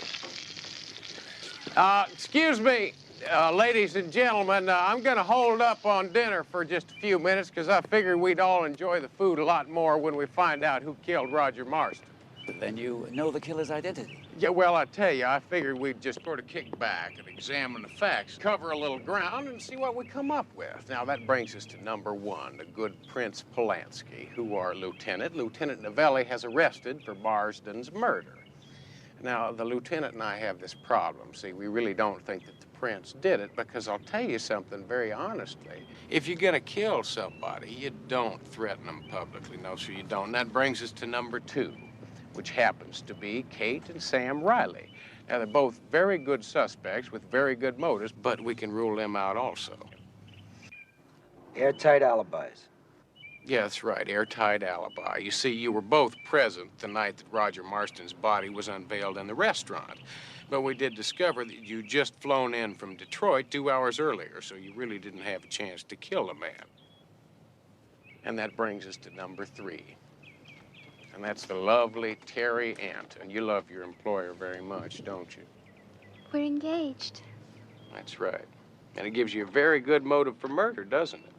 Would you like to explain a little bit about that? I hated Roger Marston because of what he did to Goody. It was Goody's idea to set up the partnership, and then Roger took over completely. He made Goody do everything that he said. Oh, I hated Roger Marston. But I didn't kill him. Honest. Then it was Marsden that wanted me out of the business, not you. No, I never did. I adored your food. That's right. So Terry didn't kill Marston. Besides, he's really not strong enough to kill a man and lug that big body around. No, that really wouldn't work out. So that brings us over here to good old Pierre, Lucky Pierre, I like to call him. Now, what would you think his reason for killing Marston would be? Me? Oh, that's ridiculous. I love Roger. Everything I am, I owe to Roger. My restaurant, everything. That's right, everything and a whole lot more, including a lot of things that a lot of people didn't know anything about, like Mr. Goodfellow. You see, Marston was running a shakedown racket. That's preposterous. Is it really? You see, it takes me back to the day of the television taping. It was something that the Prince said. Yeah, he said Pierre couldn't have gotten better reviews if he paid for them. 6 restaurant owners confirmed it. Marsden traded good reviews for cash. Marsden got 30% of your restaurant in exchange for destroying the Prince and making your restaurant the #1 restaurant in all of Southern California. CJ, the envelope, please. Thank you. See, right here in this envelope is an official document all the way from City Hall, and it's proof that you and Roger Marston were partners. So, I made Roger a partner. That's not against the law. No, not really, but I tell you what, you got awful tired of giving 30 cents of every dollar you made to Marston. And that's when you killed him. Houston, that's ridiculous. And, I'll prove it. I'll prove it to you! I'll be right back.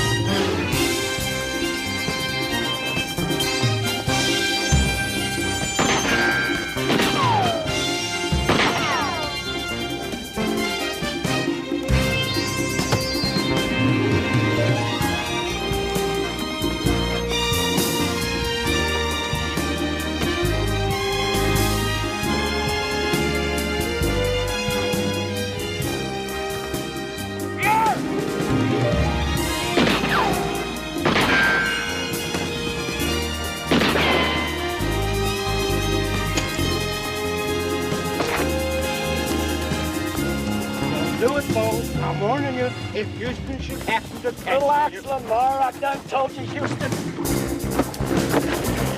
And that ain't your march. You can't be running off like that. What? What is going on? I'll explain later, fellas. Don't lock the throttle!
Somebody get this man a check.